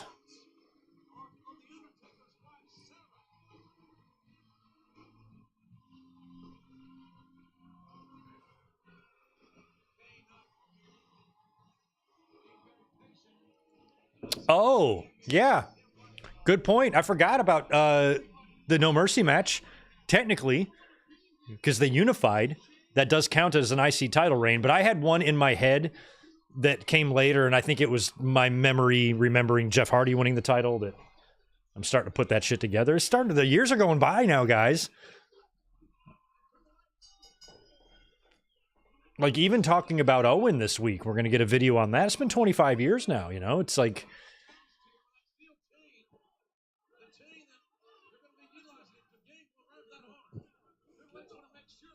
the more years go by, the more my, you know, the memory slightly fades. So I'm glad I have the YouTube channel. I can lay down all these memories. If I ever look back at these 50 years later, I'm like, oh, I forgot about that.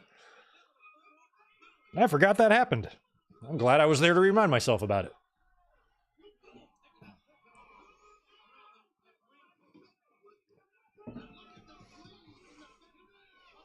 Stephanie.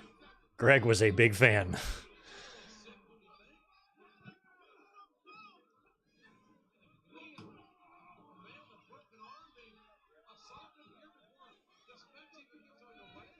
Pretty sure me and Stephanie are the same age.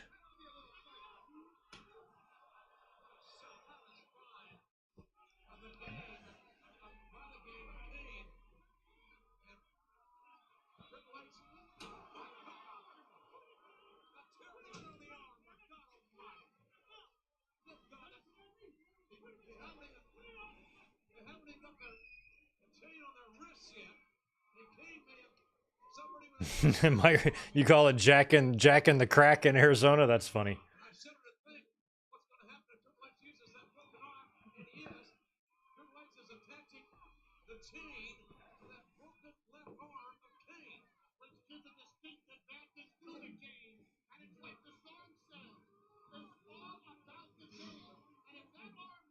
It's all about the game. Now we got the chains finally attached. So basically, this is a strap match, but instead of a strap, it's a chain.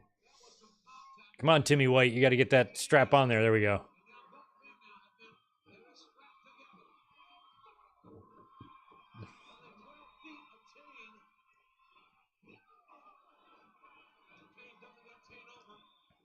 What I liked about this match, a memory that I have of this, watching it, is that at the time I was a massive fan of both guys. Like I was really, for the past year or so, I had been Team Triple H. He made a believer out of me in that Madison Square Garden match at the Rumble with Cactus Jack. That's when I was like, okay, he's the real deal. Any doubts or reservations I had about him being a top guy are gone now. And I was really appreciating his work around this time more than I ever had, while simultaneously really enjoying Kane's work. And I thought he was at the top of his game. So I liked, Triple H as a heel as much as I liked Kane as a babyface. And it made it for a really fun match for me. Stephanie, man.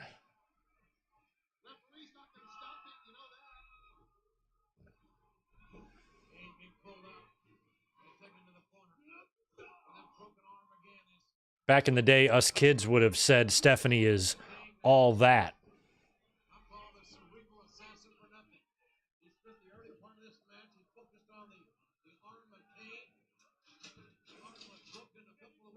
Word on the street is your Olympic hero is all that. Oh, I'll never forget that.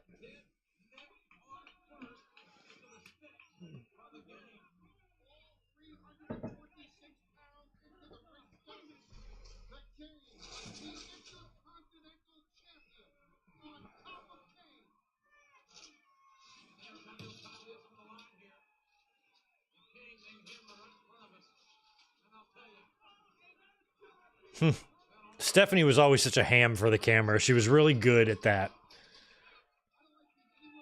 She was great at expressing like sinister enjoyment, like when when her man is beating someone up.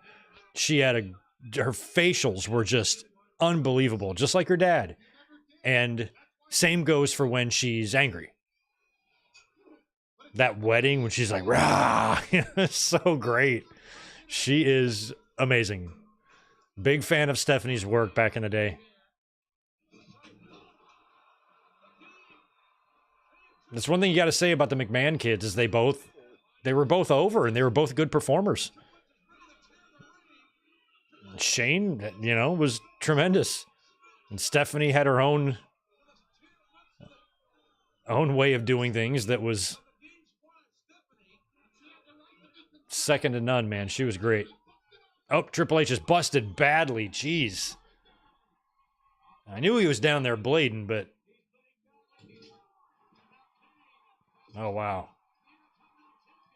Now he's pissed.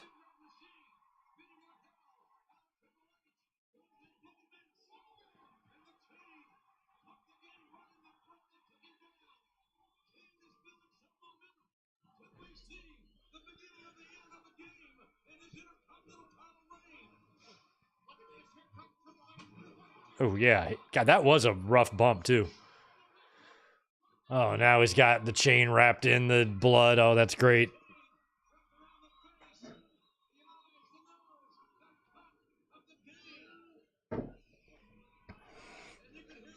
Can't get this. This is like Greg's dream here. It's like peak Triple H, peak Kane, favorite referee Timmy White, smoking hot Stephanie on the outside. Yes, please. I'll have seconds.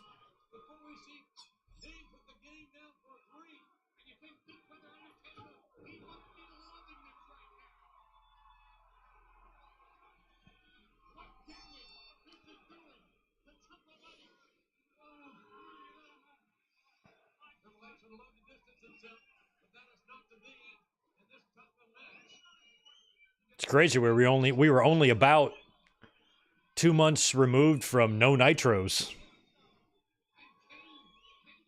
WWE's running unopposed. Jeez.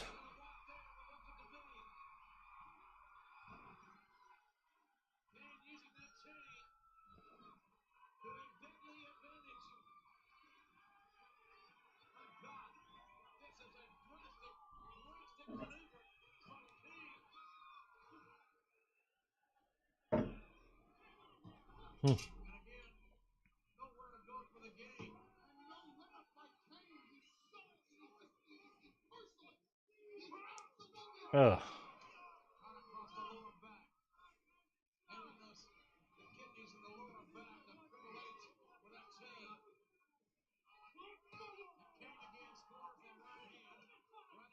Give me a swirly sign in the crowd. No, don't. What's up, Victor? Cologne, good to see you. Triple H is about to have a bad 2 days. Yep, you're losing the IC and then tearing the quad tomorrow. Yeah, we talked about that earlier. Yeah, I feel the same way. We talked about that earlier, too. If Triple H never got injured, he probably would have turned face and faced Austin at SummerSlam. But the invasion was still happening, so they probably still would have had Austin join the invasion and Triple H stays on the WWE side. And that's your SummerSlam match. It went to Angle instead. That's probably what they would have done.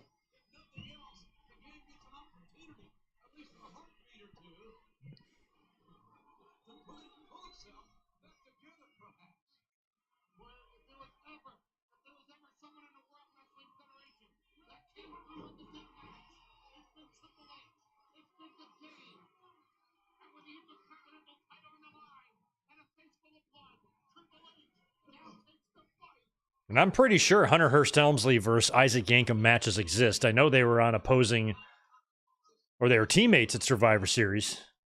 Oh yeah, so maybe matches don't exist, but they've definitely interacted back in the mid-90s when they were under different gimmicks.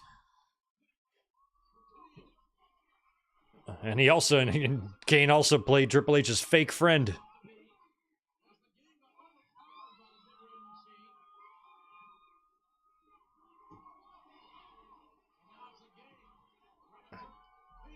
I want to say Triple H and Kane, or Triple H and Glenn Jacobs, debuted just a month or two apart from each other.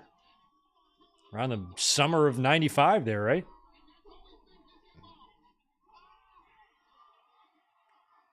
Oh.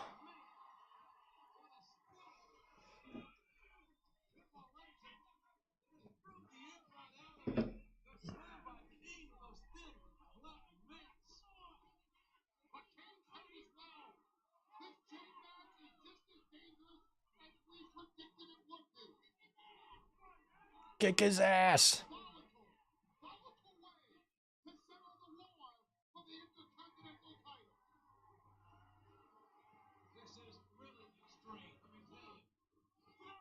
Oh, Triple H went for that knee. Didn't quite hit it right.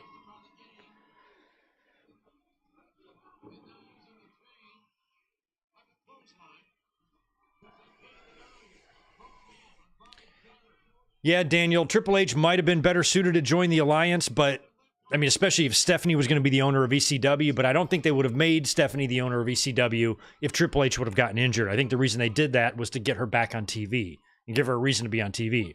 Otherwise, she would have sticked with Triple H. But one thing you got to remember, though, is they turned Austin heel at WrestleMania. So that means they would have to undo that whole thing 2 months later and have Austin be a babyface again.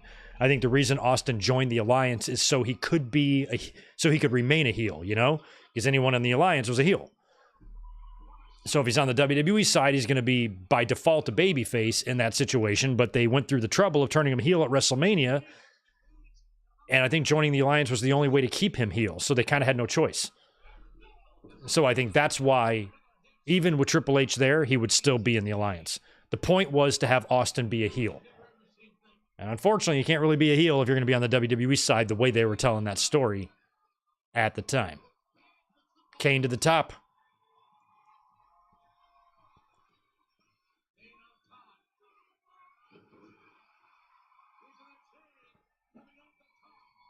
Loved Kane's athleticism, the fact that he could get up there on that top rope like that and throw those flying clotheslines. And plus, he was stupidly big as whoever just mentioned that, AJ. Choke slam.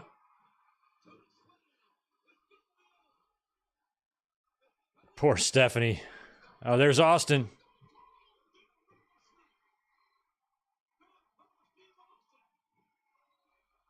Oh, wow. Austin got his knee brace caught in the rope there. Oh, low blow to Kane. That's legal. Oh, he's going to hit. See, they're setting it up here already. They're setting up the feud.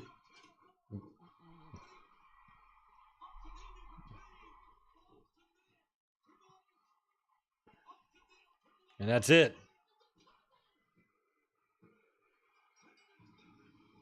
Setting up the issues. Yeah, they're setting up the issues. It's such a shame that Triple H got hurt because they're planting all kinds of seeds here.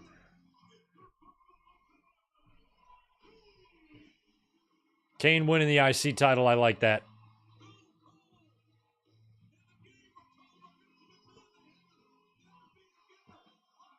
And I remember at the time thinking, well, that's a guarantee that Austin is going to retain. I think it tells a better story, drives a better wedge if Triple H loses his title and Austin keeps his.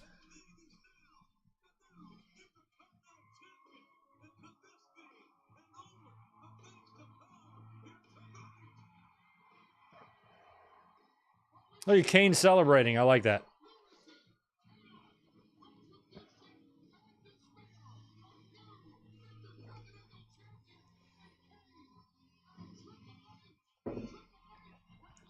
I miss these days.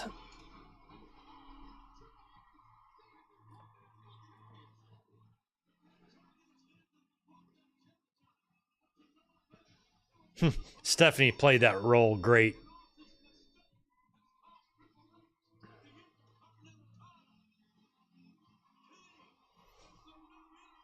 Yo, the Juliet hooking up more memberships. Thanks again. Brian Spencer, welcome to the family, man, courtesy of the Juliet.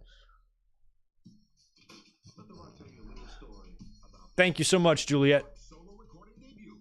Oh my God, pie. This was, to me, this was the death of the WWE music CDs. I was done. By Volume 4 was... I mean, I guess Volume 5 did have Kurt Angle, and it did have Triple H, but I had to throw that pie in there. So I guess Volume 5 can technically still... I'll tolerate it, but after that, I'm done. I don't know if you can forcible entry my ass. I don't care. Didn't give a shit.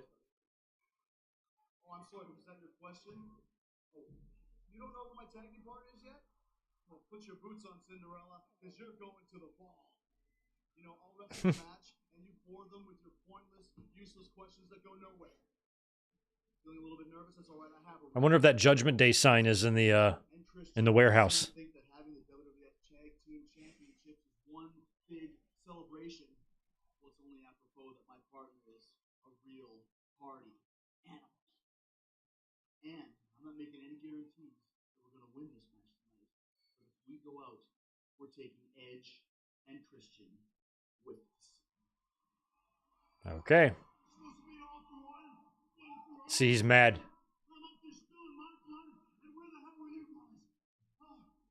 Well, Austin came out there. He's mad. See, he's all mad. Do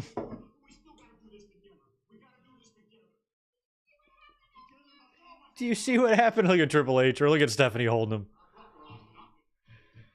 All right, so this must be the tag team turmoil deal.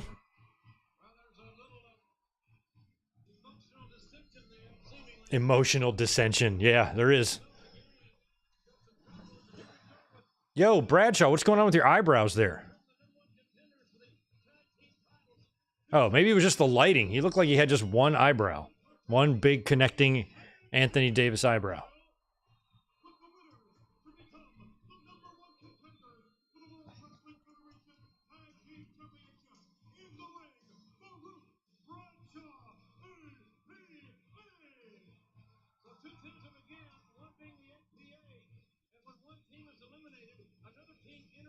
Okay, JR explaining the rules. Turmoil rules here. And the winners will be the #1 contenders who get a shot tomorrow night on Raw.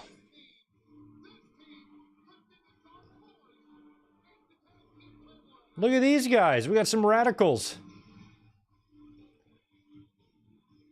It's fucking Dean Malenko and Jamiroquai. Oh, wow. Terry. Terry. Moment of silence for Terry.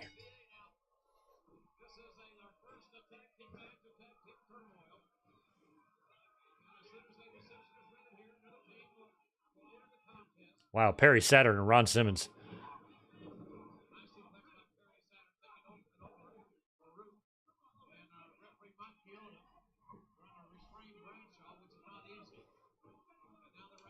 It'd be funny if Malenko and Saturn were the #1 contenders against Triple H and Austin.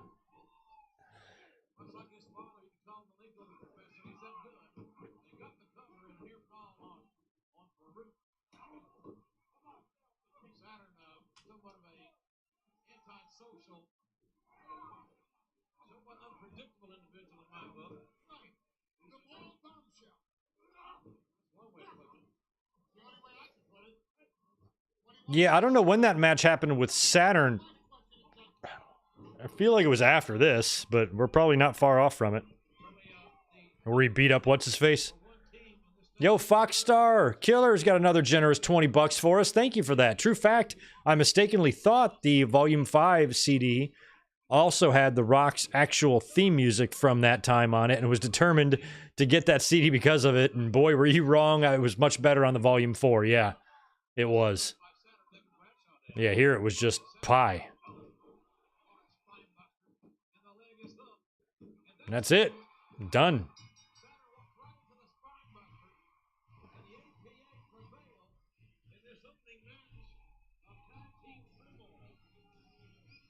Thought I had some of those CDs around here.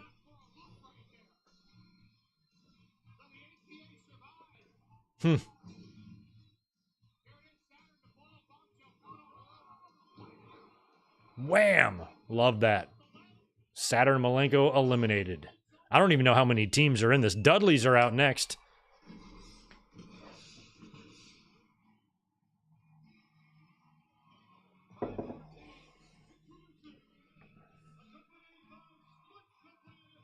Accompanied by Spike Dudley. Look at him. Little Spike.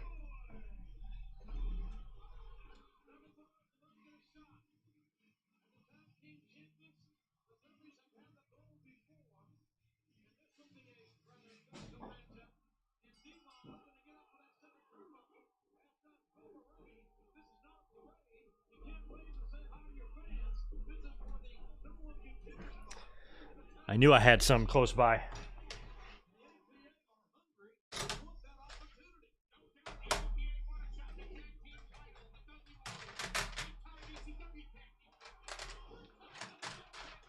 All right, there's the Dudleys and the APA battle. Let's start with 2 copies of Full Metal. I got 2 of these. Let's see if they have CDs in them. Yes. And yes, they both do. Full Metal. So I got 2 of those. It's extremely dusty. Oh my god, it was on top of the thing. Here's a WWF Volume 4. It's very dusty. Oh my god. Jericho, Big Show, The Corporation, Mark Henry, Test, Mankind, Stone Cold.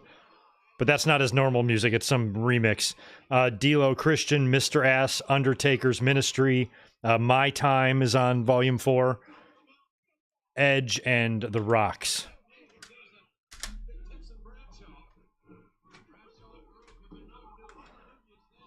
There it is. Pie. Yeah. Pie. So I've got Pie. God, these are so dusty. They were in the closet kind of sitting out.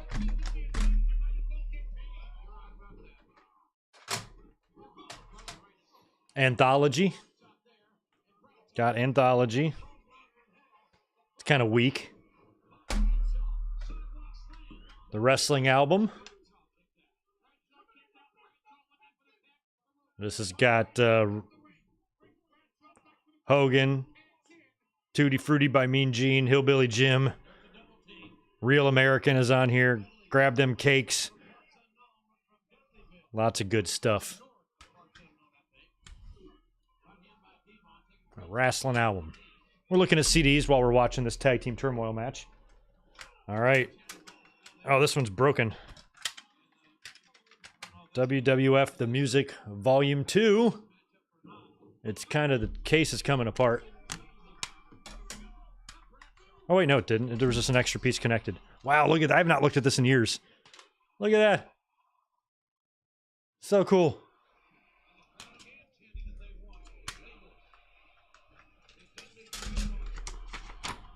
Ooh. Huh. Track listing. Oh yeah, Bret Hart's You Start the Fire is on here. Vader's Mastodon. Some weird Undertaker song. They did weird shit on that CD too. Even Austin's kind of sucks. But Psycho Sid is on here. And that's a good track.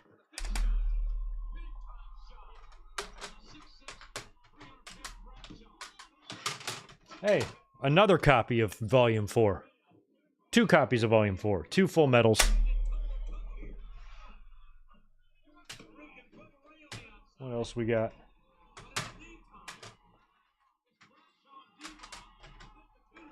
I can't believe I even have this.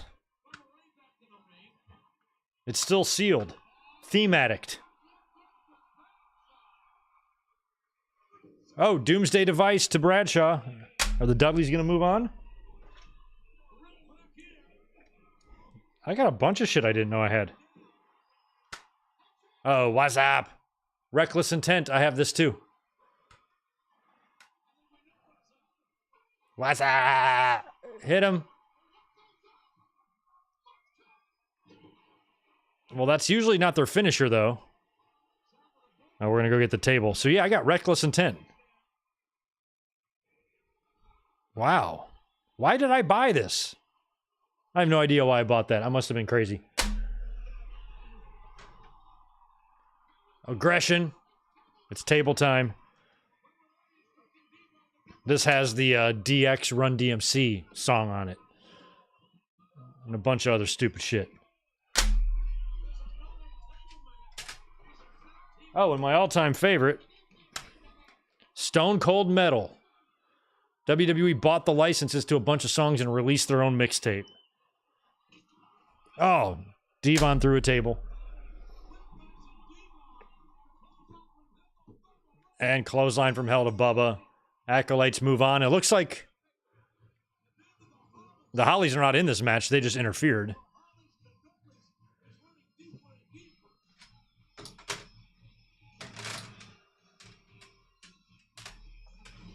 I don't have any more CDs, guys.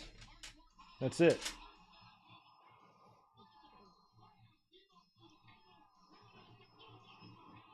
So I guess it's going to be Edge and Christian out next, and then Jericho and Benoit out last, or do we have another team?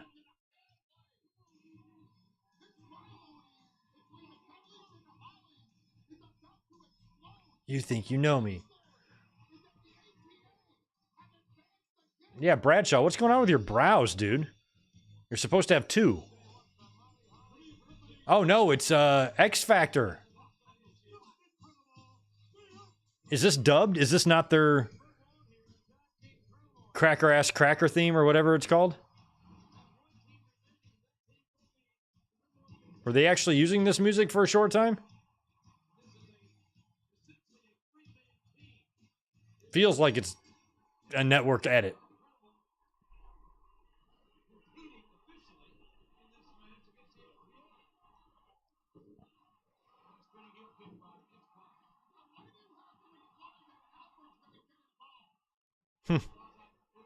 I forgot Albert was with them too.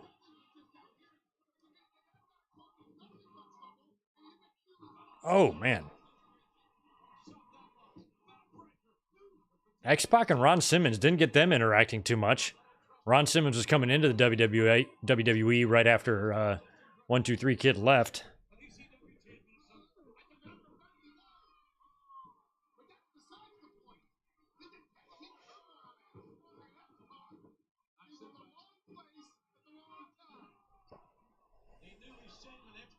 A newly shaven X-Pac. Well, those are always the best X-Pacs.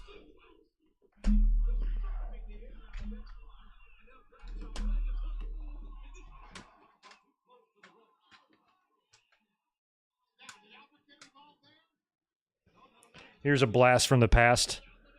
Wrestling themes for Greg. An old mixtape that was sent to me by the Extreme Wrestling Forum, which was hosted by Don Tony back in the day. And this is a bunch of songs that at the time, this is before any of WWE's theme CDs came out. So these were clean edits that were really, at the time, impossible to find. And I was blown away with these songs because, like, even Chris Benoit's WCW theme is on here, and none of this shit you could find anywhere. So it was a score. That was probably maybe around 2001 or 2. Probably 1. Probably 2001 when I got that. Or 2000. Probably 2000.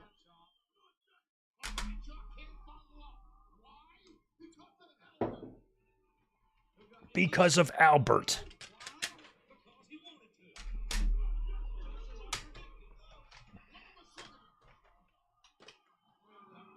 Woodstock 94, double disc. I have that for some reason. No more wrestling, though.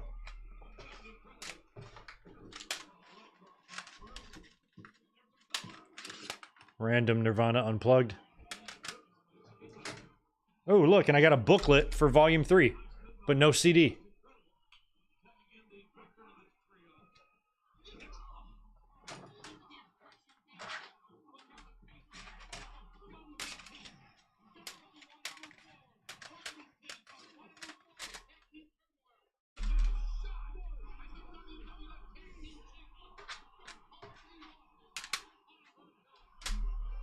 I can't imagine any other teams other than ENC and Jericho's team coming out. Who else was left? Unless the Hollies are a part of this, but I don't. They just interfered. Unless they're out next.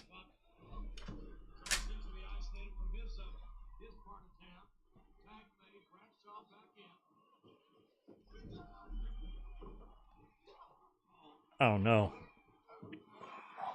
Huh. Oh no. Oh, WrestleMania 5. WrestleMania 5 with Albert playing the role of Bobby Heenan.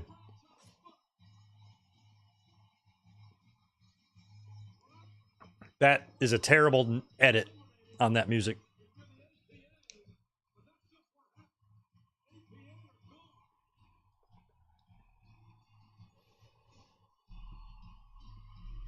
This music sucks. Why don't y'all tell me my microphone was crooked?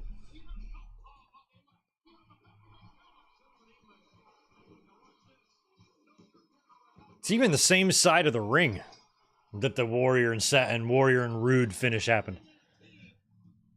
Oh, Hardys! I forgot about the Hardys. Holy shit! Okay, there's a bunch more teams. How did I forget about the Hardys?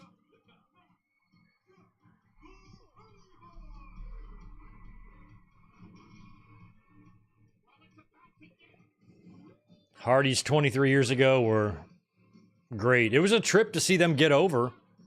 After watching them, you know, they would always work the tapings when WWE was in the Carolinas, like before they got signed and stuff.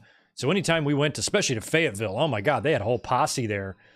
And any other town, Raleigh, Greensboro, Charlotte, anything like that, they were always there, but not working as, you know, top stars. And then when they finally signed him permanently and hooked him up with Michael Hayes and got him rolling, it was just crazy to watch how popular they got in such a short amount of time once they were given a chance. Whew, I'm going to sneeze from all this dust on those CDs. My God.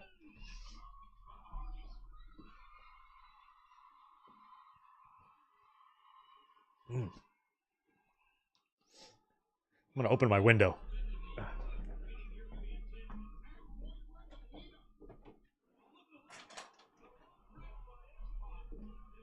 God, it is a beautiful night out here in San Diego. Blue sky, Sun's starting to set.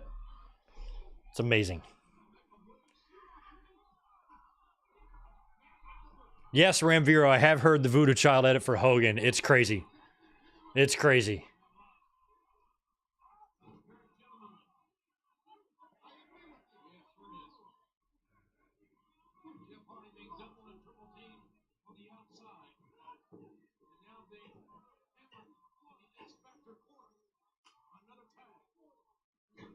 The little 5 seconds of audio clip that I use for the little intro I put on the Iron Claw review, it's kind of like a knockoff of California, like Dre and Tupac song. You know what I mean? California. That one.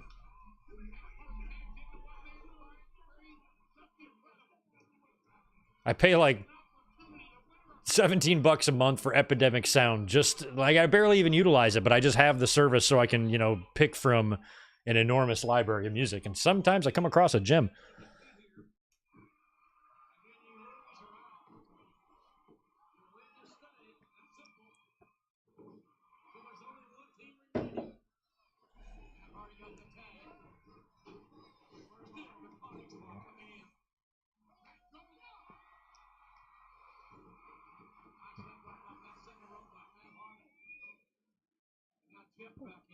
I know we've gotten X-Pac and Jeff Hardy matches before, but again, none of them stick out.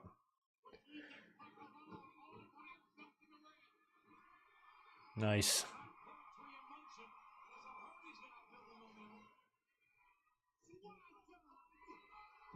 Jeff Hardy. He's such a weirdo.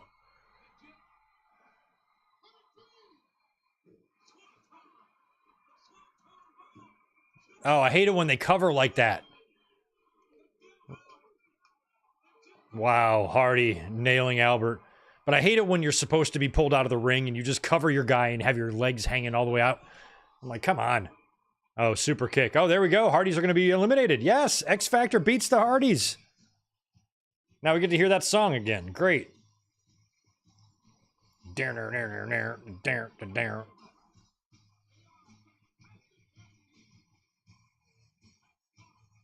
God, horrible. Terrible. Terrible edit. Brother Nero! I do. Daniel Clark? Pile driver, bitch. And the wrestling album I do have, but it's just not in this stack for whatever reason. It could be anywhere, but I do have it.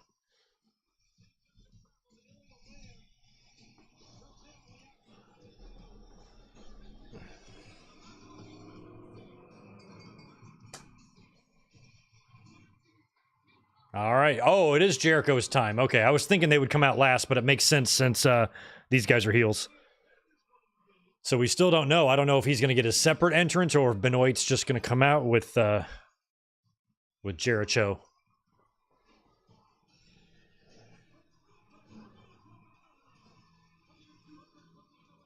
I watched live Jericho's debut. Oh my God. Marking out. I remember exactly where I was.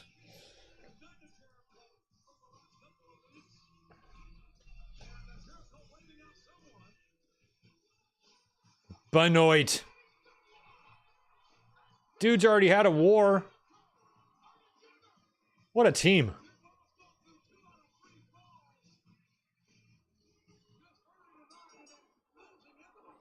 Yo, Rambira, welcome to the family. Welcome to all 6 or 7 new channel members tonight. Thank you so much for being here.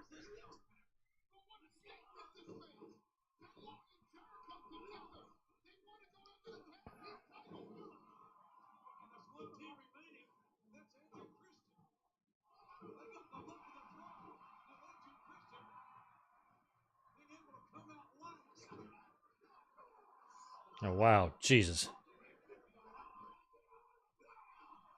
Albert.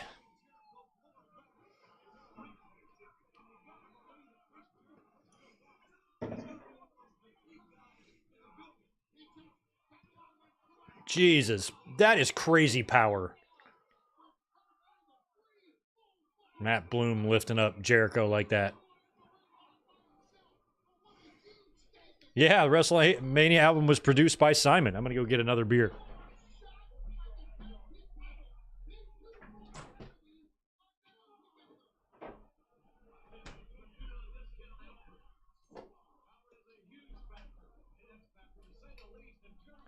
One thing I do have is I do have 4, count 'em, copies of this. It's sealed too.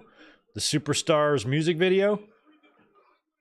Is this the one that Simon did, or that's a different one? But this is like 1993.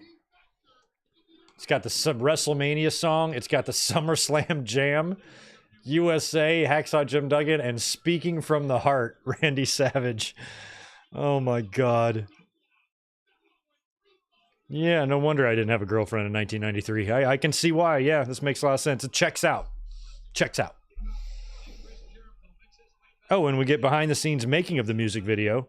See the Superstars in the studio as they make the video in behind the scenes segments. That's fun shit right there, guys. Maybe we'll do a watch along of that one day.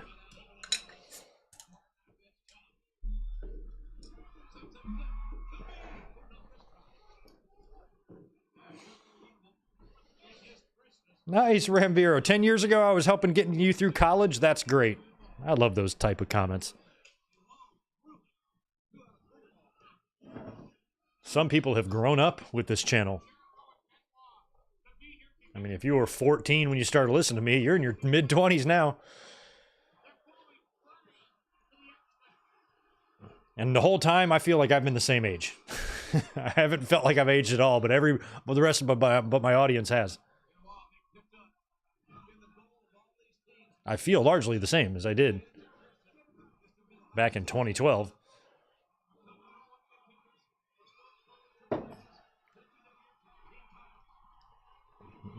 Look at X-Pac. Did we get any 6 and Benoit matches in WCW? I think we did. There's got to be one on Nitro somewhere. Gotta be. Gotta be.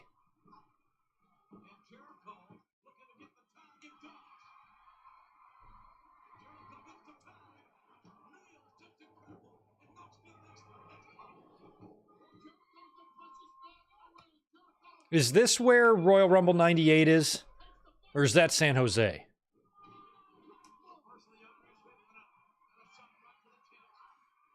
I feel like it's here.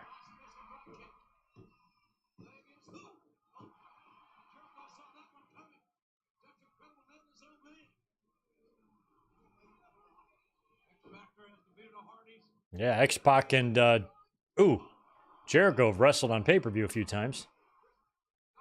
San Jose. Okay, that's right. Yeah, Ray, I feel like it would have been 96 if it happened. Or 97. No, 97, yeah. 97. I keep thinking X-Pac came back in 97. He didn't. He came back in 98. Oh, Jimmy Corderas is there. Nope, 2 count.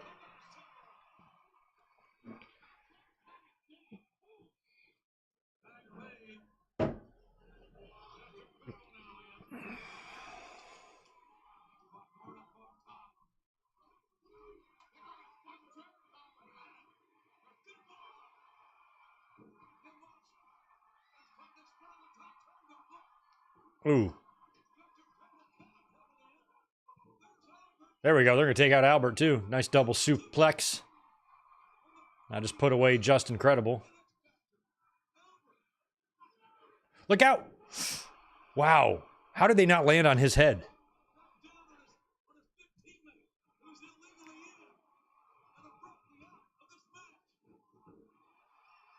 Oh, my God. Double tap it. I love it.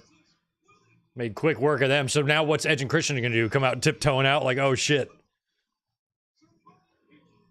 Jericho got busted in his mouth a little bit.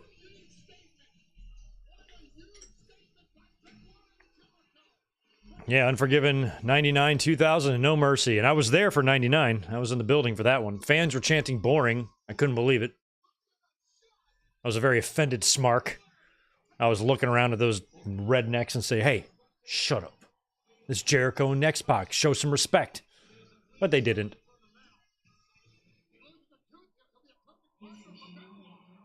That was the night of the infamous car accident thing with Jericho and Edge and Christian.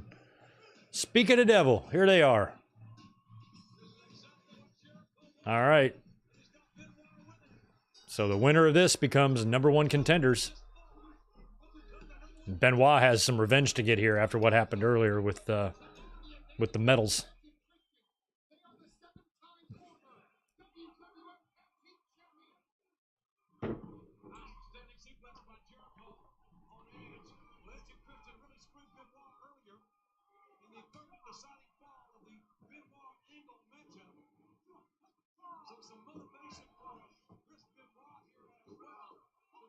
Oh, hung him up.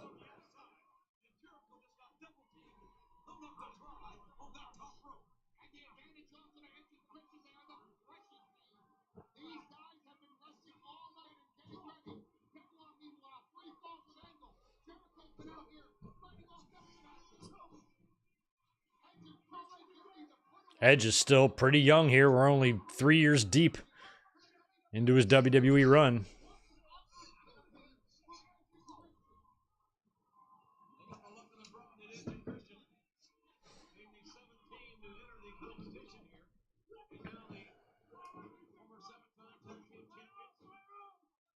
Oh no, earlier when I said that Angle won the King of the Ring, Edge did, doesn't he? Yeah, it's Edge. I was thinking Edge won in 02, but it can't be because Brock won in 02. So Edge wins in 01. And then Christian turns on him, right? And then they work SummerSlam together or something?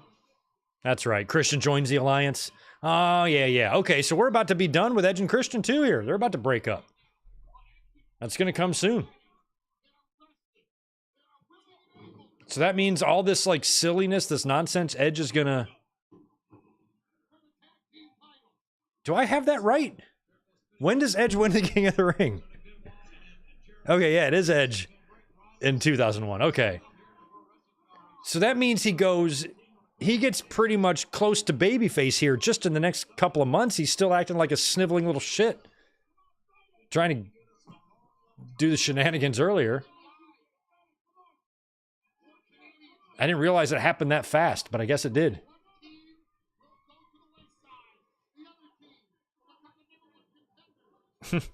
Tony Khan, what does that mean? I'm drinking Bud as in I'm drinking Buddy, or I'm drinking Bud like Budweiser?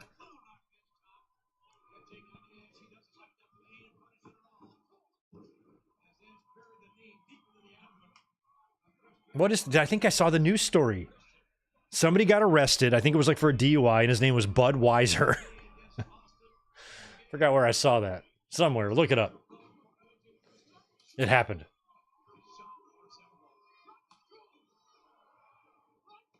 Oh, God, those chops.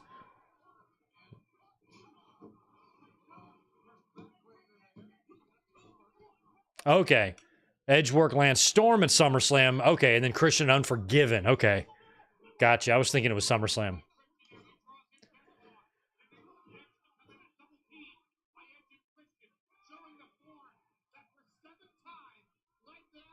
Yeah, remember? Yeah, Juliet. I remember the trophy they had that year, which is way better than the crown.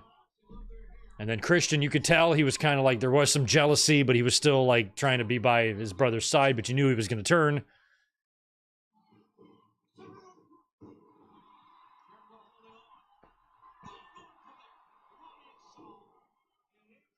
Yeah, his name was Budweiser, but it was like spelled W-I, or W-E-I-S-S-E-R, but it was pronounced Wiser. Hilarious.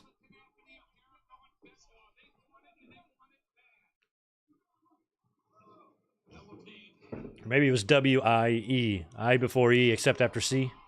I still use that.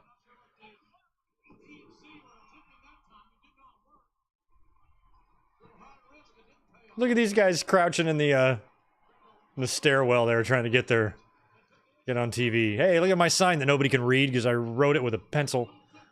When I would go to shows, I would laugh so hard. Maybe if they were kids, I didn't care. If they were little kids, they don't know any better. They're just kids. They're having a good time. So if their signs suck, who cares? They're having fun. It's important to them. But watching grown adults not grasp the concept of, if you want your shit shown on camera and you want fans at home to be able to read it, it has to be like big, you know? You can't just write with a skinny ass magic marker. You have to like do a thick one and color it in and make it big and black and visible, you know? And they would just, the hillbillies, like they just had no common sense. I would laugh so hard. They'd get like green poster board and then try to write with like a dark blue marker. I'm like, nobody's going to see that. It needs to be white, black on white. That's how you do it. Unless you want to get creative and, you know, make something insane. But if you're just writing words, and it needs to be the stiff, the kind of poster board that, or like the foam board almost, that you can just hold up, that doesn't bend or fold or roll. It's just square. That's what you want. Oh, and you want the thickest black Sharpie you can find. And you need to go over your letters like several times each to make them big and bold.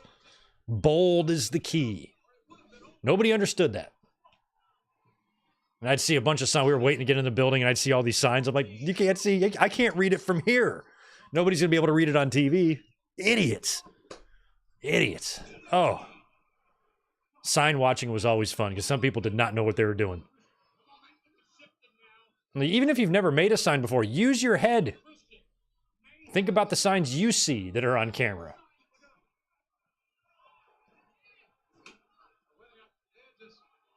I could have taught a pro wrestling sign class back in those days. See that guy with the Edgar sign in the front row? He knows what he's doing. Double baseball slide into the chairs.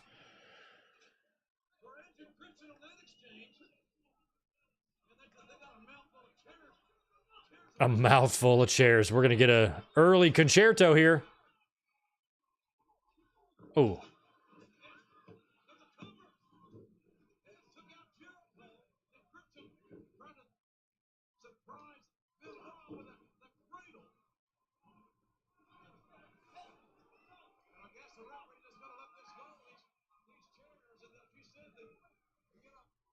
Oh, here we go.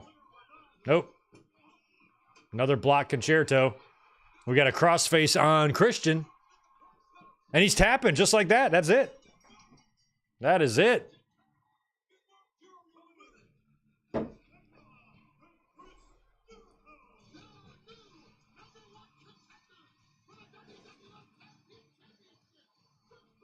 What a team.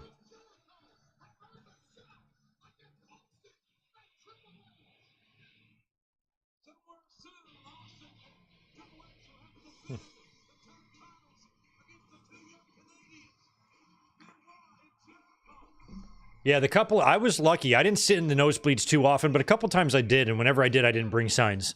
But whenever I had decent seats, I was always bringing signs. Got caught on camera a few times with mine.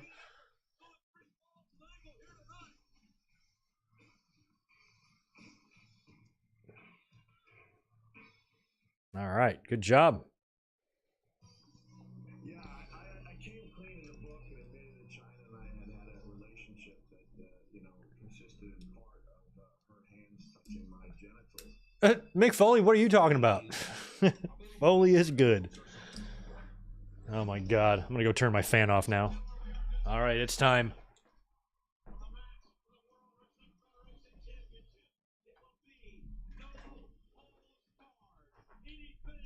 No holds barred. I didn't realize Tito was here. Hello, buddy. All right, main event time, Austin and Undertaker.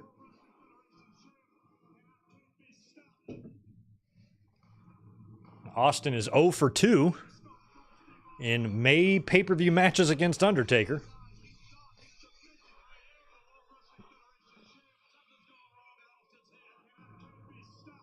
And I can't be stopped.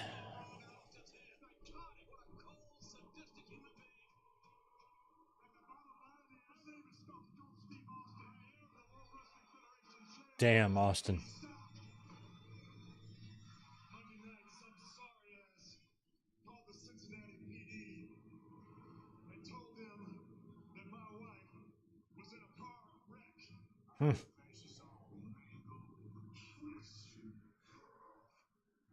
Oh, but it was a fake.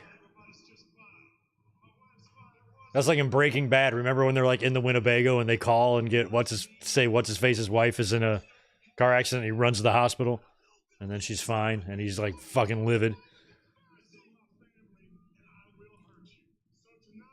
I hate that show.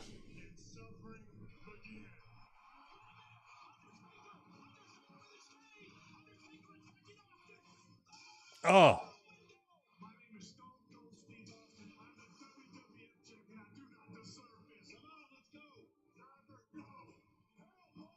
I love that. Hello, boys. So good. Austin did the very same thing to Brett all those years ago. So great.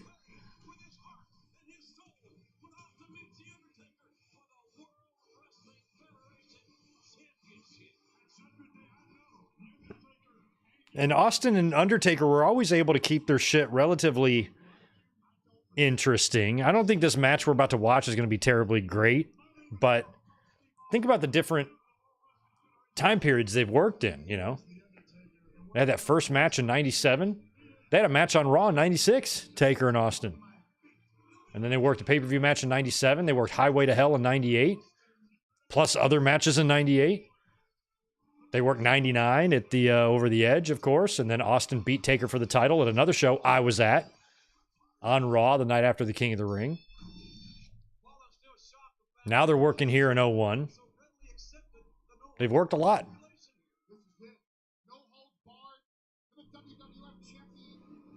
Uh-oh, here comes Vince.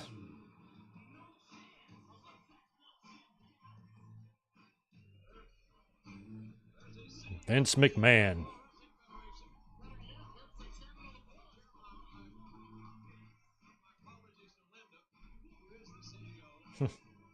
Yeah. It's kind of a joke on this channel because I watched Breaking Bad about a year ago, maybe less, and I kind of chronicled my experience, you know, on social media and stuff, and I was hated the show. I despised Walter White, hated him as a character, hated everybody. I was rooting for no one except for the handicap kid. He was the only one I loved. Everybody else could go fucking suck it. There was no heroes. I kind of liked Gus, to be honest. I always thought he conducted shit right. He wasn't even that much of a heel to me. Walter was a piece of shit. Jesse's a moron. There was just nobody to like, nobody to root for at all. And they just tortured you. And they shot Jesse's girlfriend on her front porch. I'm like, enough of this shit, you know? Like, never again am I watching a show like this. I don't find that much torture, like, entertaining to watch.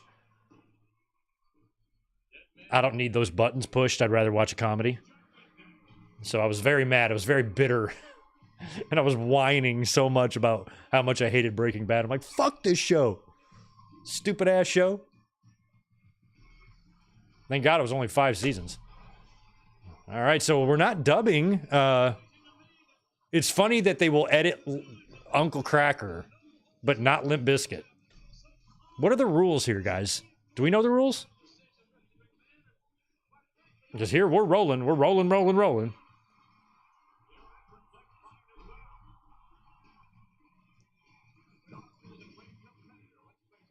I was never a Limp Bizkit fan, but that song My Way fit so perfectly with WrestleMania 17. Elizabeth was a big Limp Bizkit fan.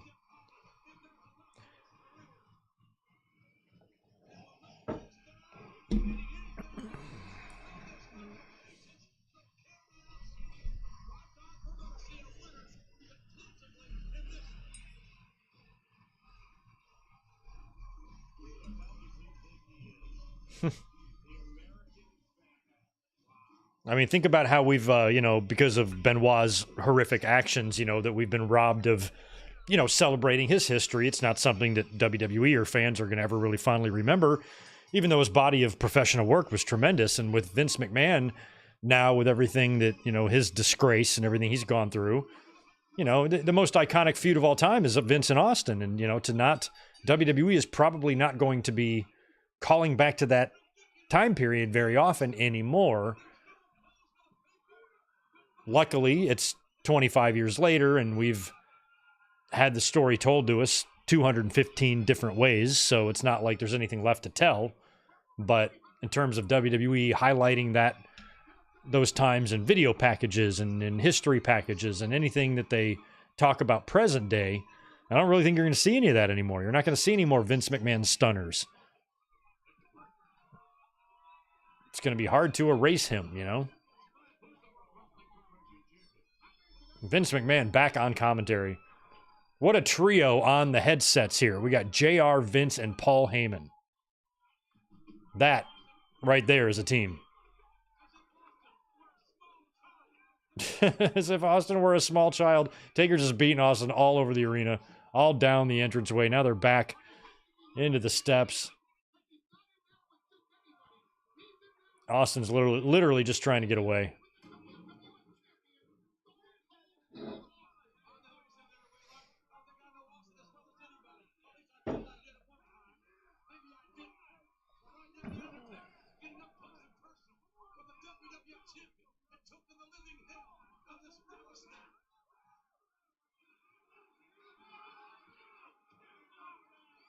Oh, threw his do-rag at Vince.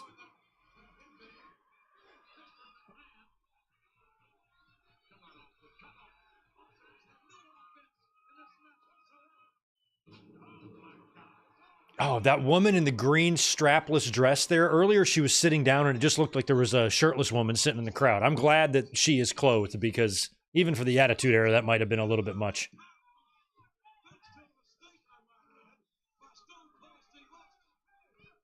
Does Vince McMahon scream in his own headset? He probably does. I'd rib him if I was backstage. Like, if it was my last night and I was quitting WWE and I was in production, I'd be fucking with him the whole time. Don't say wrestling. Call him the lineal champion.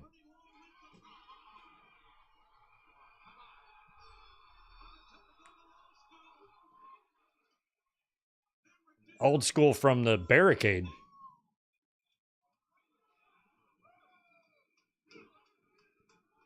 I remember the match that Taker and Austin had on Raw in '96. It was back. There was a brief period there where Austin did actually have stuff on the back of his black trunks. I think it said like not even Ringmaster. I think it said Stone Cold. Yeah, because he was done being Ringmaster. But it was like Stone Cold, a little silver-looking emblem or logo of some kind. Didn't last long, but he had it on his ass of his trunks.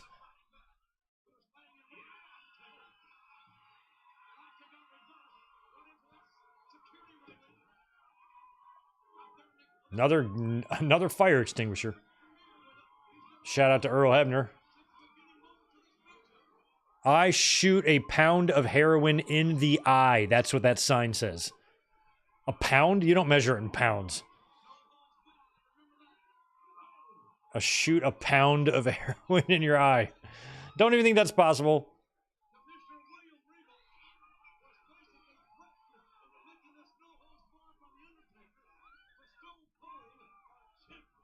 Ooh, I don't miss those days. I've been up back in those days. I have been up against a lot of barricades. Some of the times when Austin has been nearby, and it's wild. Like we are ordinary jungle beasts, complete savages, total apes.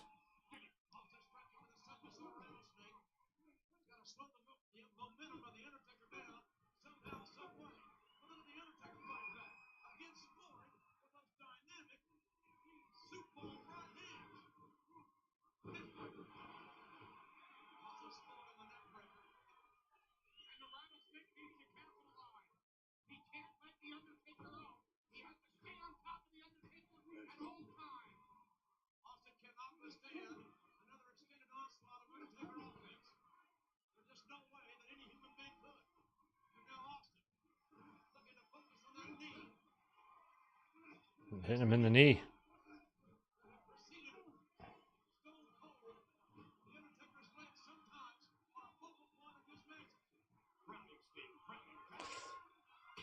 Oh, wow.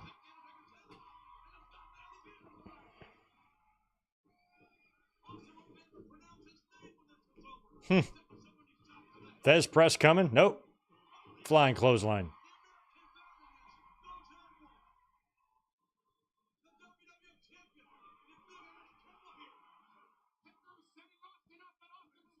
Nope.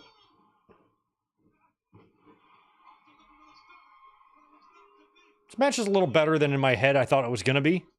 I didn't think it was going to be super strong of a match, but they're moving all right.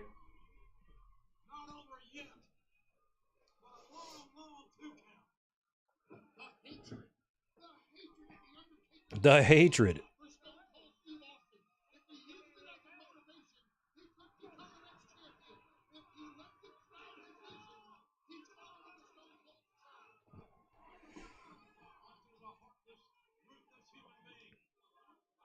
Yeah, this was just a few weeks, too, after Austin had messed up Jim Ross something good, right? Like in Oklahoma. I think WWE is like, we got to do something extreme to hammer home that Austin is a heel now.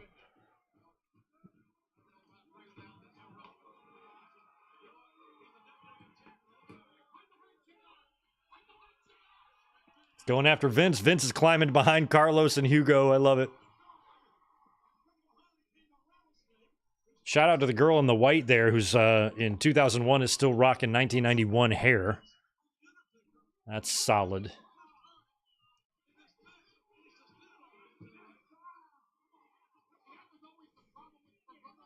The poof. They loved the poof. Ooh.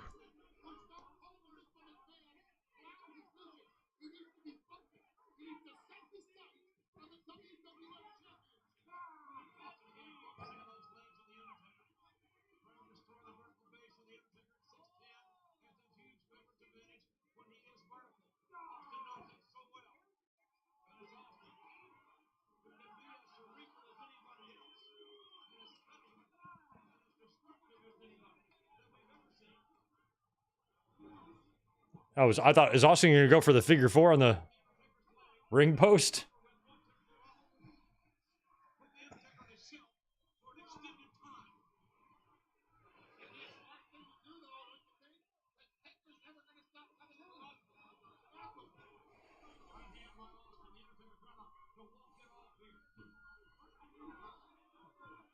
That's a good point. If Austin would have changed his finisher back to the $1 Million Dream,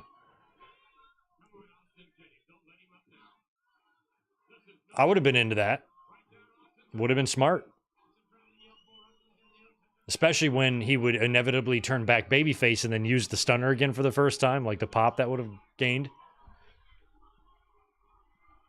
But then again, he did use the stunner as a heel too. But the move itself does pop the crowd.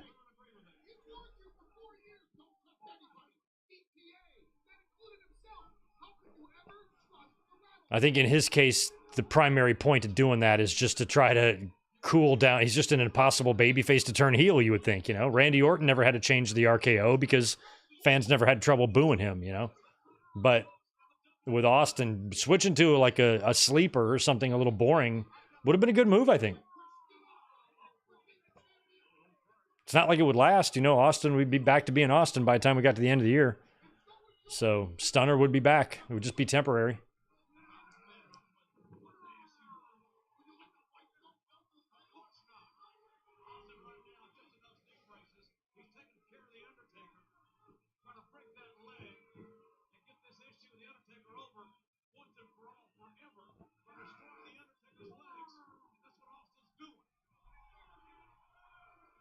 Austin just working the legs here on Taker.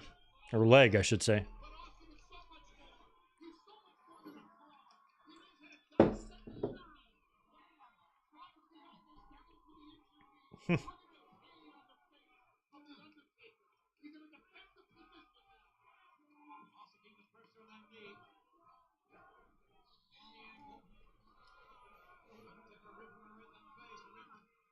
Oh, did he? Did he use the $1 Million Dream to try to finish and submit Angle at SummerSlam? That's awesome. I'm glad he busted it out a few times.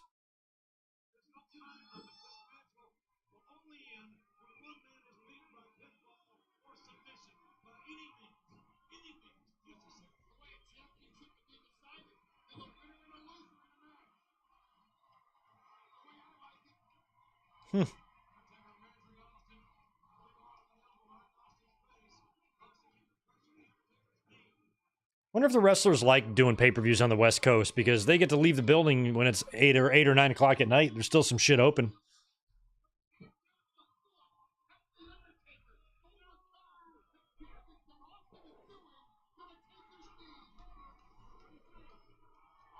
I do miss living on the East Coast and having the pay-per-view start at night. I do miss that.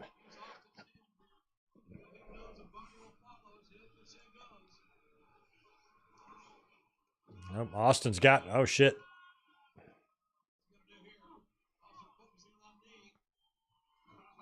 Oh.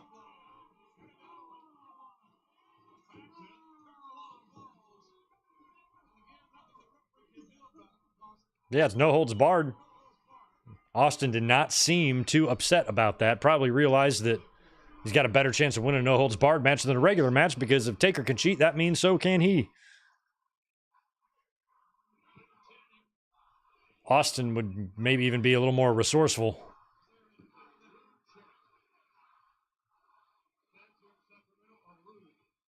These fans in Sacramento are rude.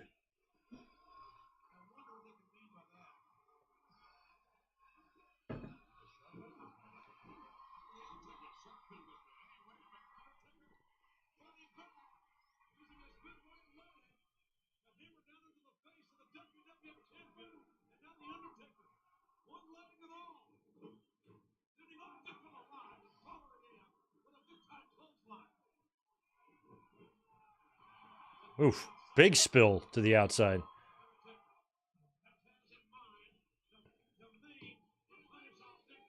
We're down to our final year of the WWF initials, too. It'll be about 1 year later, in May of 2002. All of a sudden, it was just WWE now.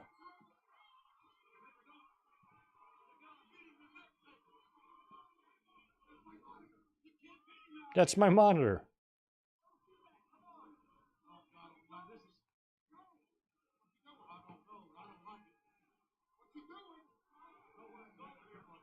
Choke, yep, choke slam. Gonna put him all the way through it right in front of Vince. Watch those microphones, man. Oh.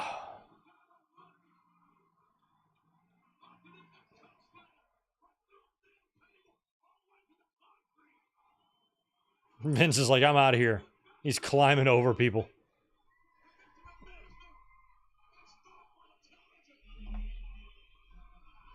He's like, hold off, man.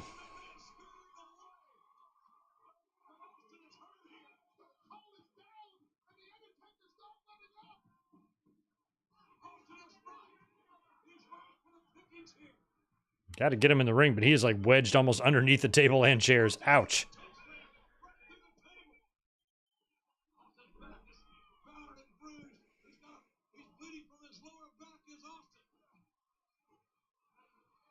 Oh, yeah, he probably got busted open. He landed. There was so much shit still on the table. There was no way he didn't land hard on something.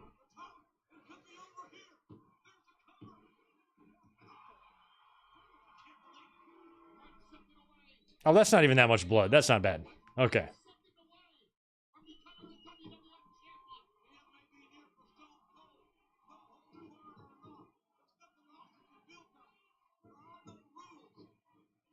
Austin's boots always come untied.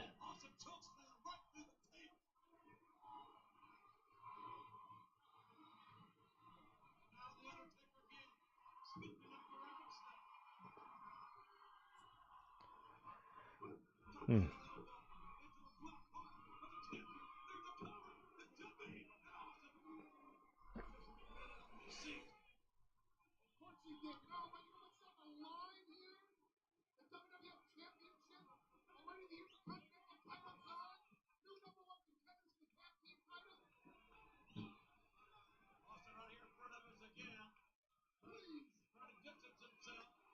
Hmm.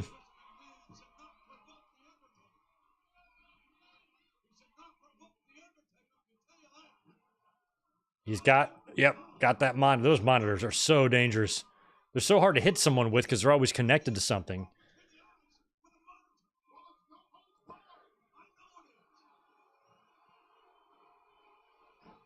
Vince, yeah, loving this.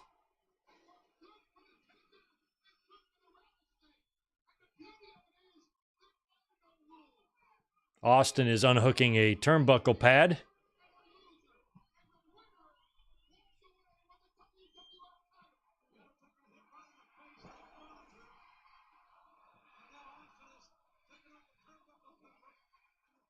I did not like the way that whole thing went with Angle and Austin. Austin wins at SummerSlam or comes away with the title at SummerSlam. And then drops it at Unforgiven, but then wins it right back. I just hated all that so much.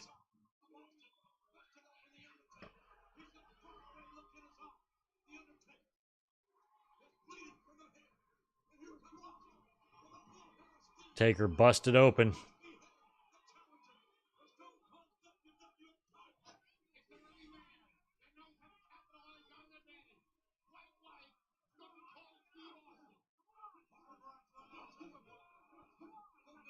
Was Vince back on headset? I can't tell. Oh no, he ran off.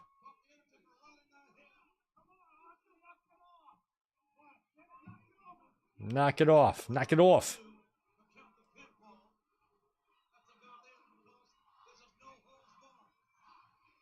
Oh, there's Vince. It's funny how they kind of incorporated Sarah here because they would end up carrying that over into the DDP thing. So it sounds like, or felt like they were planning on getting her involved.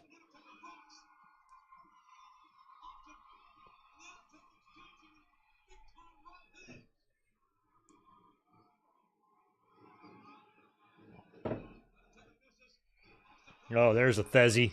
There's the Thezzy. We knew we'd get that at some point.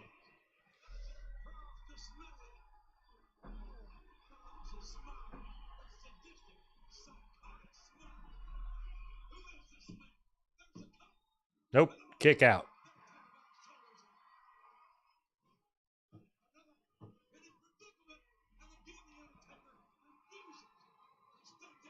See, look at that yellow sign right there. Actually, I can't read it. Austin, I still love you, but you can barely read it.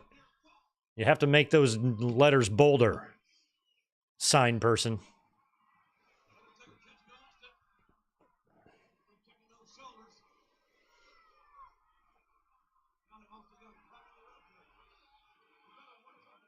Low blow coming, yep. The fourth or fifth low blow of this match. Weak kick out there, but he kicked out.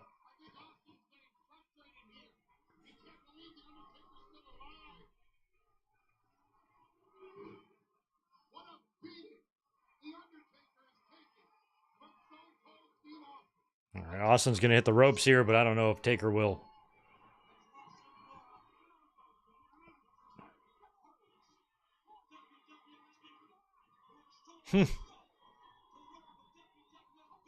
Oh, what a great camera shot. Over the shoulder of Vince. Oh.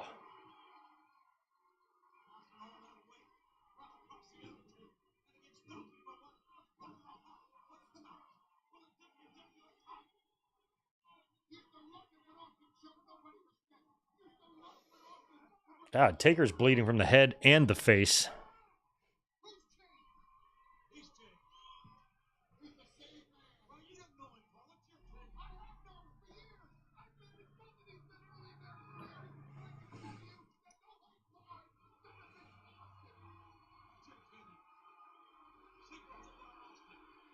Yeah, this time period really showed you how much WWE's success was a lot of luck because, man, the opportunities they had that they either didn't do or squandered away or mismanaged or misbooked were off the charts. Especially during the invasion. Even with the limited talent they had, they could have done so much more with it.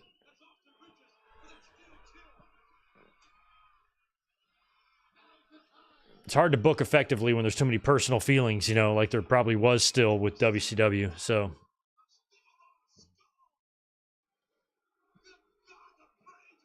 If they're going to get the better of us, they're going to do it with our own guys being on their side. You know, like it was... We're just going to make our own current champion their champion, and then if they beat us, it's no big deal, because it's our guy anyway.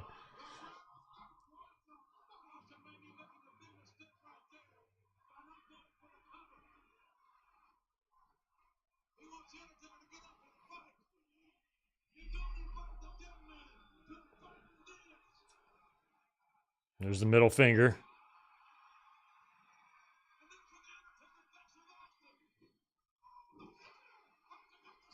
Stunner. No, kick out. Not quite over. Vince thought it was over. It kind of looked like Taker asked for execution there, but he still kicked out.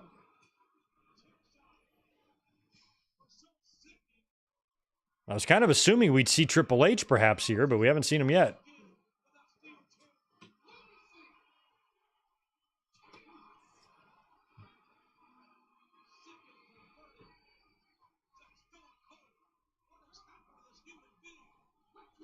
Ooh. Oh, low blow from Taker.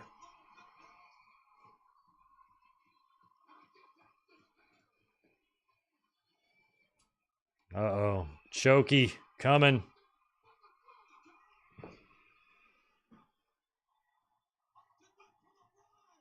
Austin went for the ride. Vince knows. Something's got to happen here. Austin's got to receive some help because Taker's hammering him now. Oh, Lord. Wearing him out with the chair.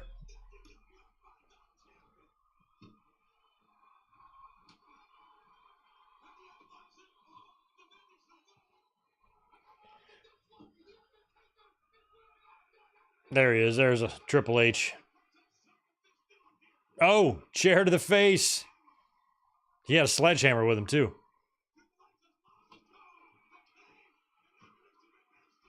Is Kane going to come out? Oh, chair to Austin. Wow, he's got them both down. I feel like this could be it.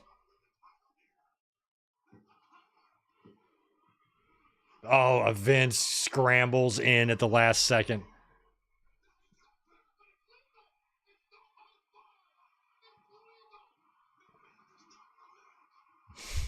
Undertaker just pummeling Vince. Oh! Oops. Feel like Triple H is going to sledgehammer shot Taker here. Yeah. Boom.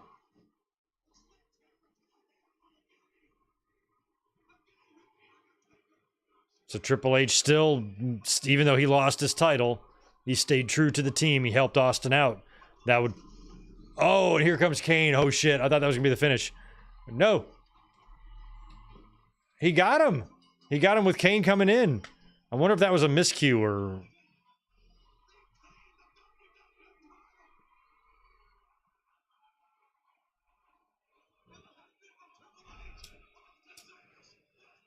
There's kind of a weird, wonky execution on it, but...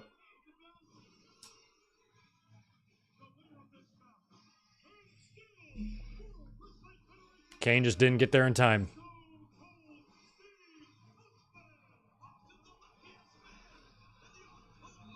Yeah, that was kind of a bad finish. You didn't really catch the 3 count because Kane was making his entrance.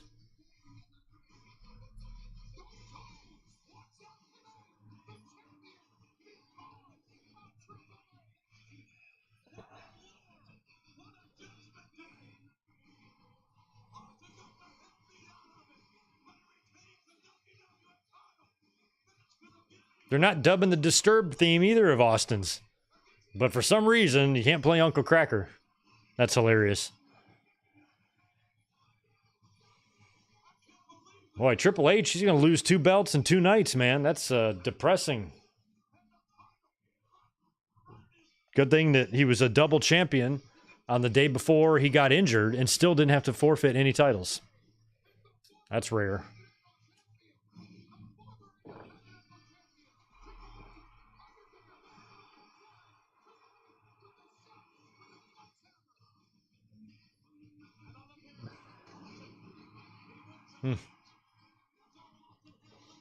Once he saw Kane coming out, it was smart. He immediately covered, but came off weird on TV.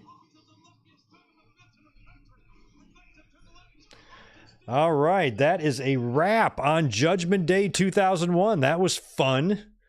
Not sure when the last time I watched that show was, but a lot of it felt like I was watching it for the first time. So I'm glad that we got around to yet another Judgment Day. So we got to think about what to do in June, because that'll be the next time we're here for a classic, because 1 week from tonight we'll be here watching Double or Nothing together. So I think for June, I'll take a look at what King of the Rings we haven't done yet and maybe knock out one of those here in a couple of weeks. But I appreciate you guys, as always, hanging out with me on a Sunday. Thanks for being here. Don't forget to join us tomorrow, because I will be up here after Monday Night Raw. We'll talk about who is going to be heading to the finals of the King of the Ring and the final setups for the Saudi pay-per-view. And we'll be here a lot this week because we have predictions for Double or Nothing and King and Queen of the Ring. We got Owen Hart's death 25th anniversary coming up. We have content hitting the channel this week, so make sure you stay tuned and stay subscribed. And I appreciate you being here. I'm not sure, Juliet, if we did King of the Ring 98. We might have. Oh, doing a Great American Bash would be good as well. 2000 or 2001, I'm certain we haven't done. So, yeah, we're going to do one like that. We'll probably do a couple in the month of June. So we'll be back 2 weeks for a classic. I'll look at the list and we'll pick one out. And King of the Ring 98 might be kind of fun because that's the Hell in the Cell. But I kind of think we've watched that one. I'm not sure. We'll have to look. Anyway, guys, thanks for being here. Appreciate it. Have a great Sunday night, what's left of it, and I'll catch you tomorrow night after Raw. Peace.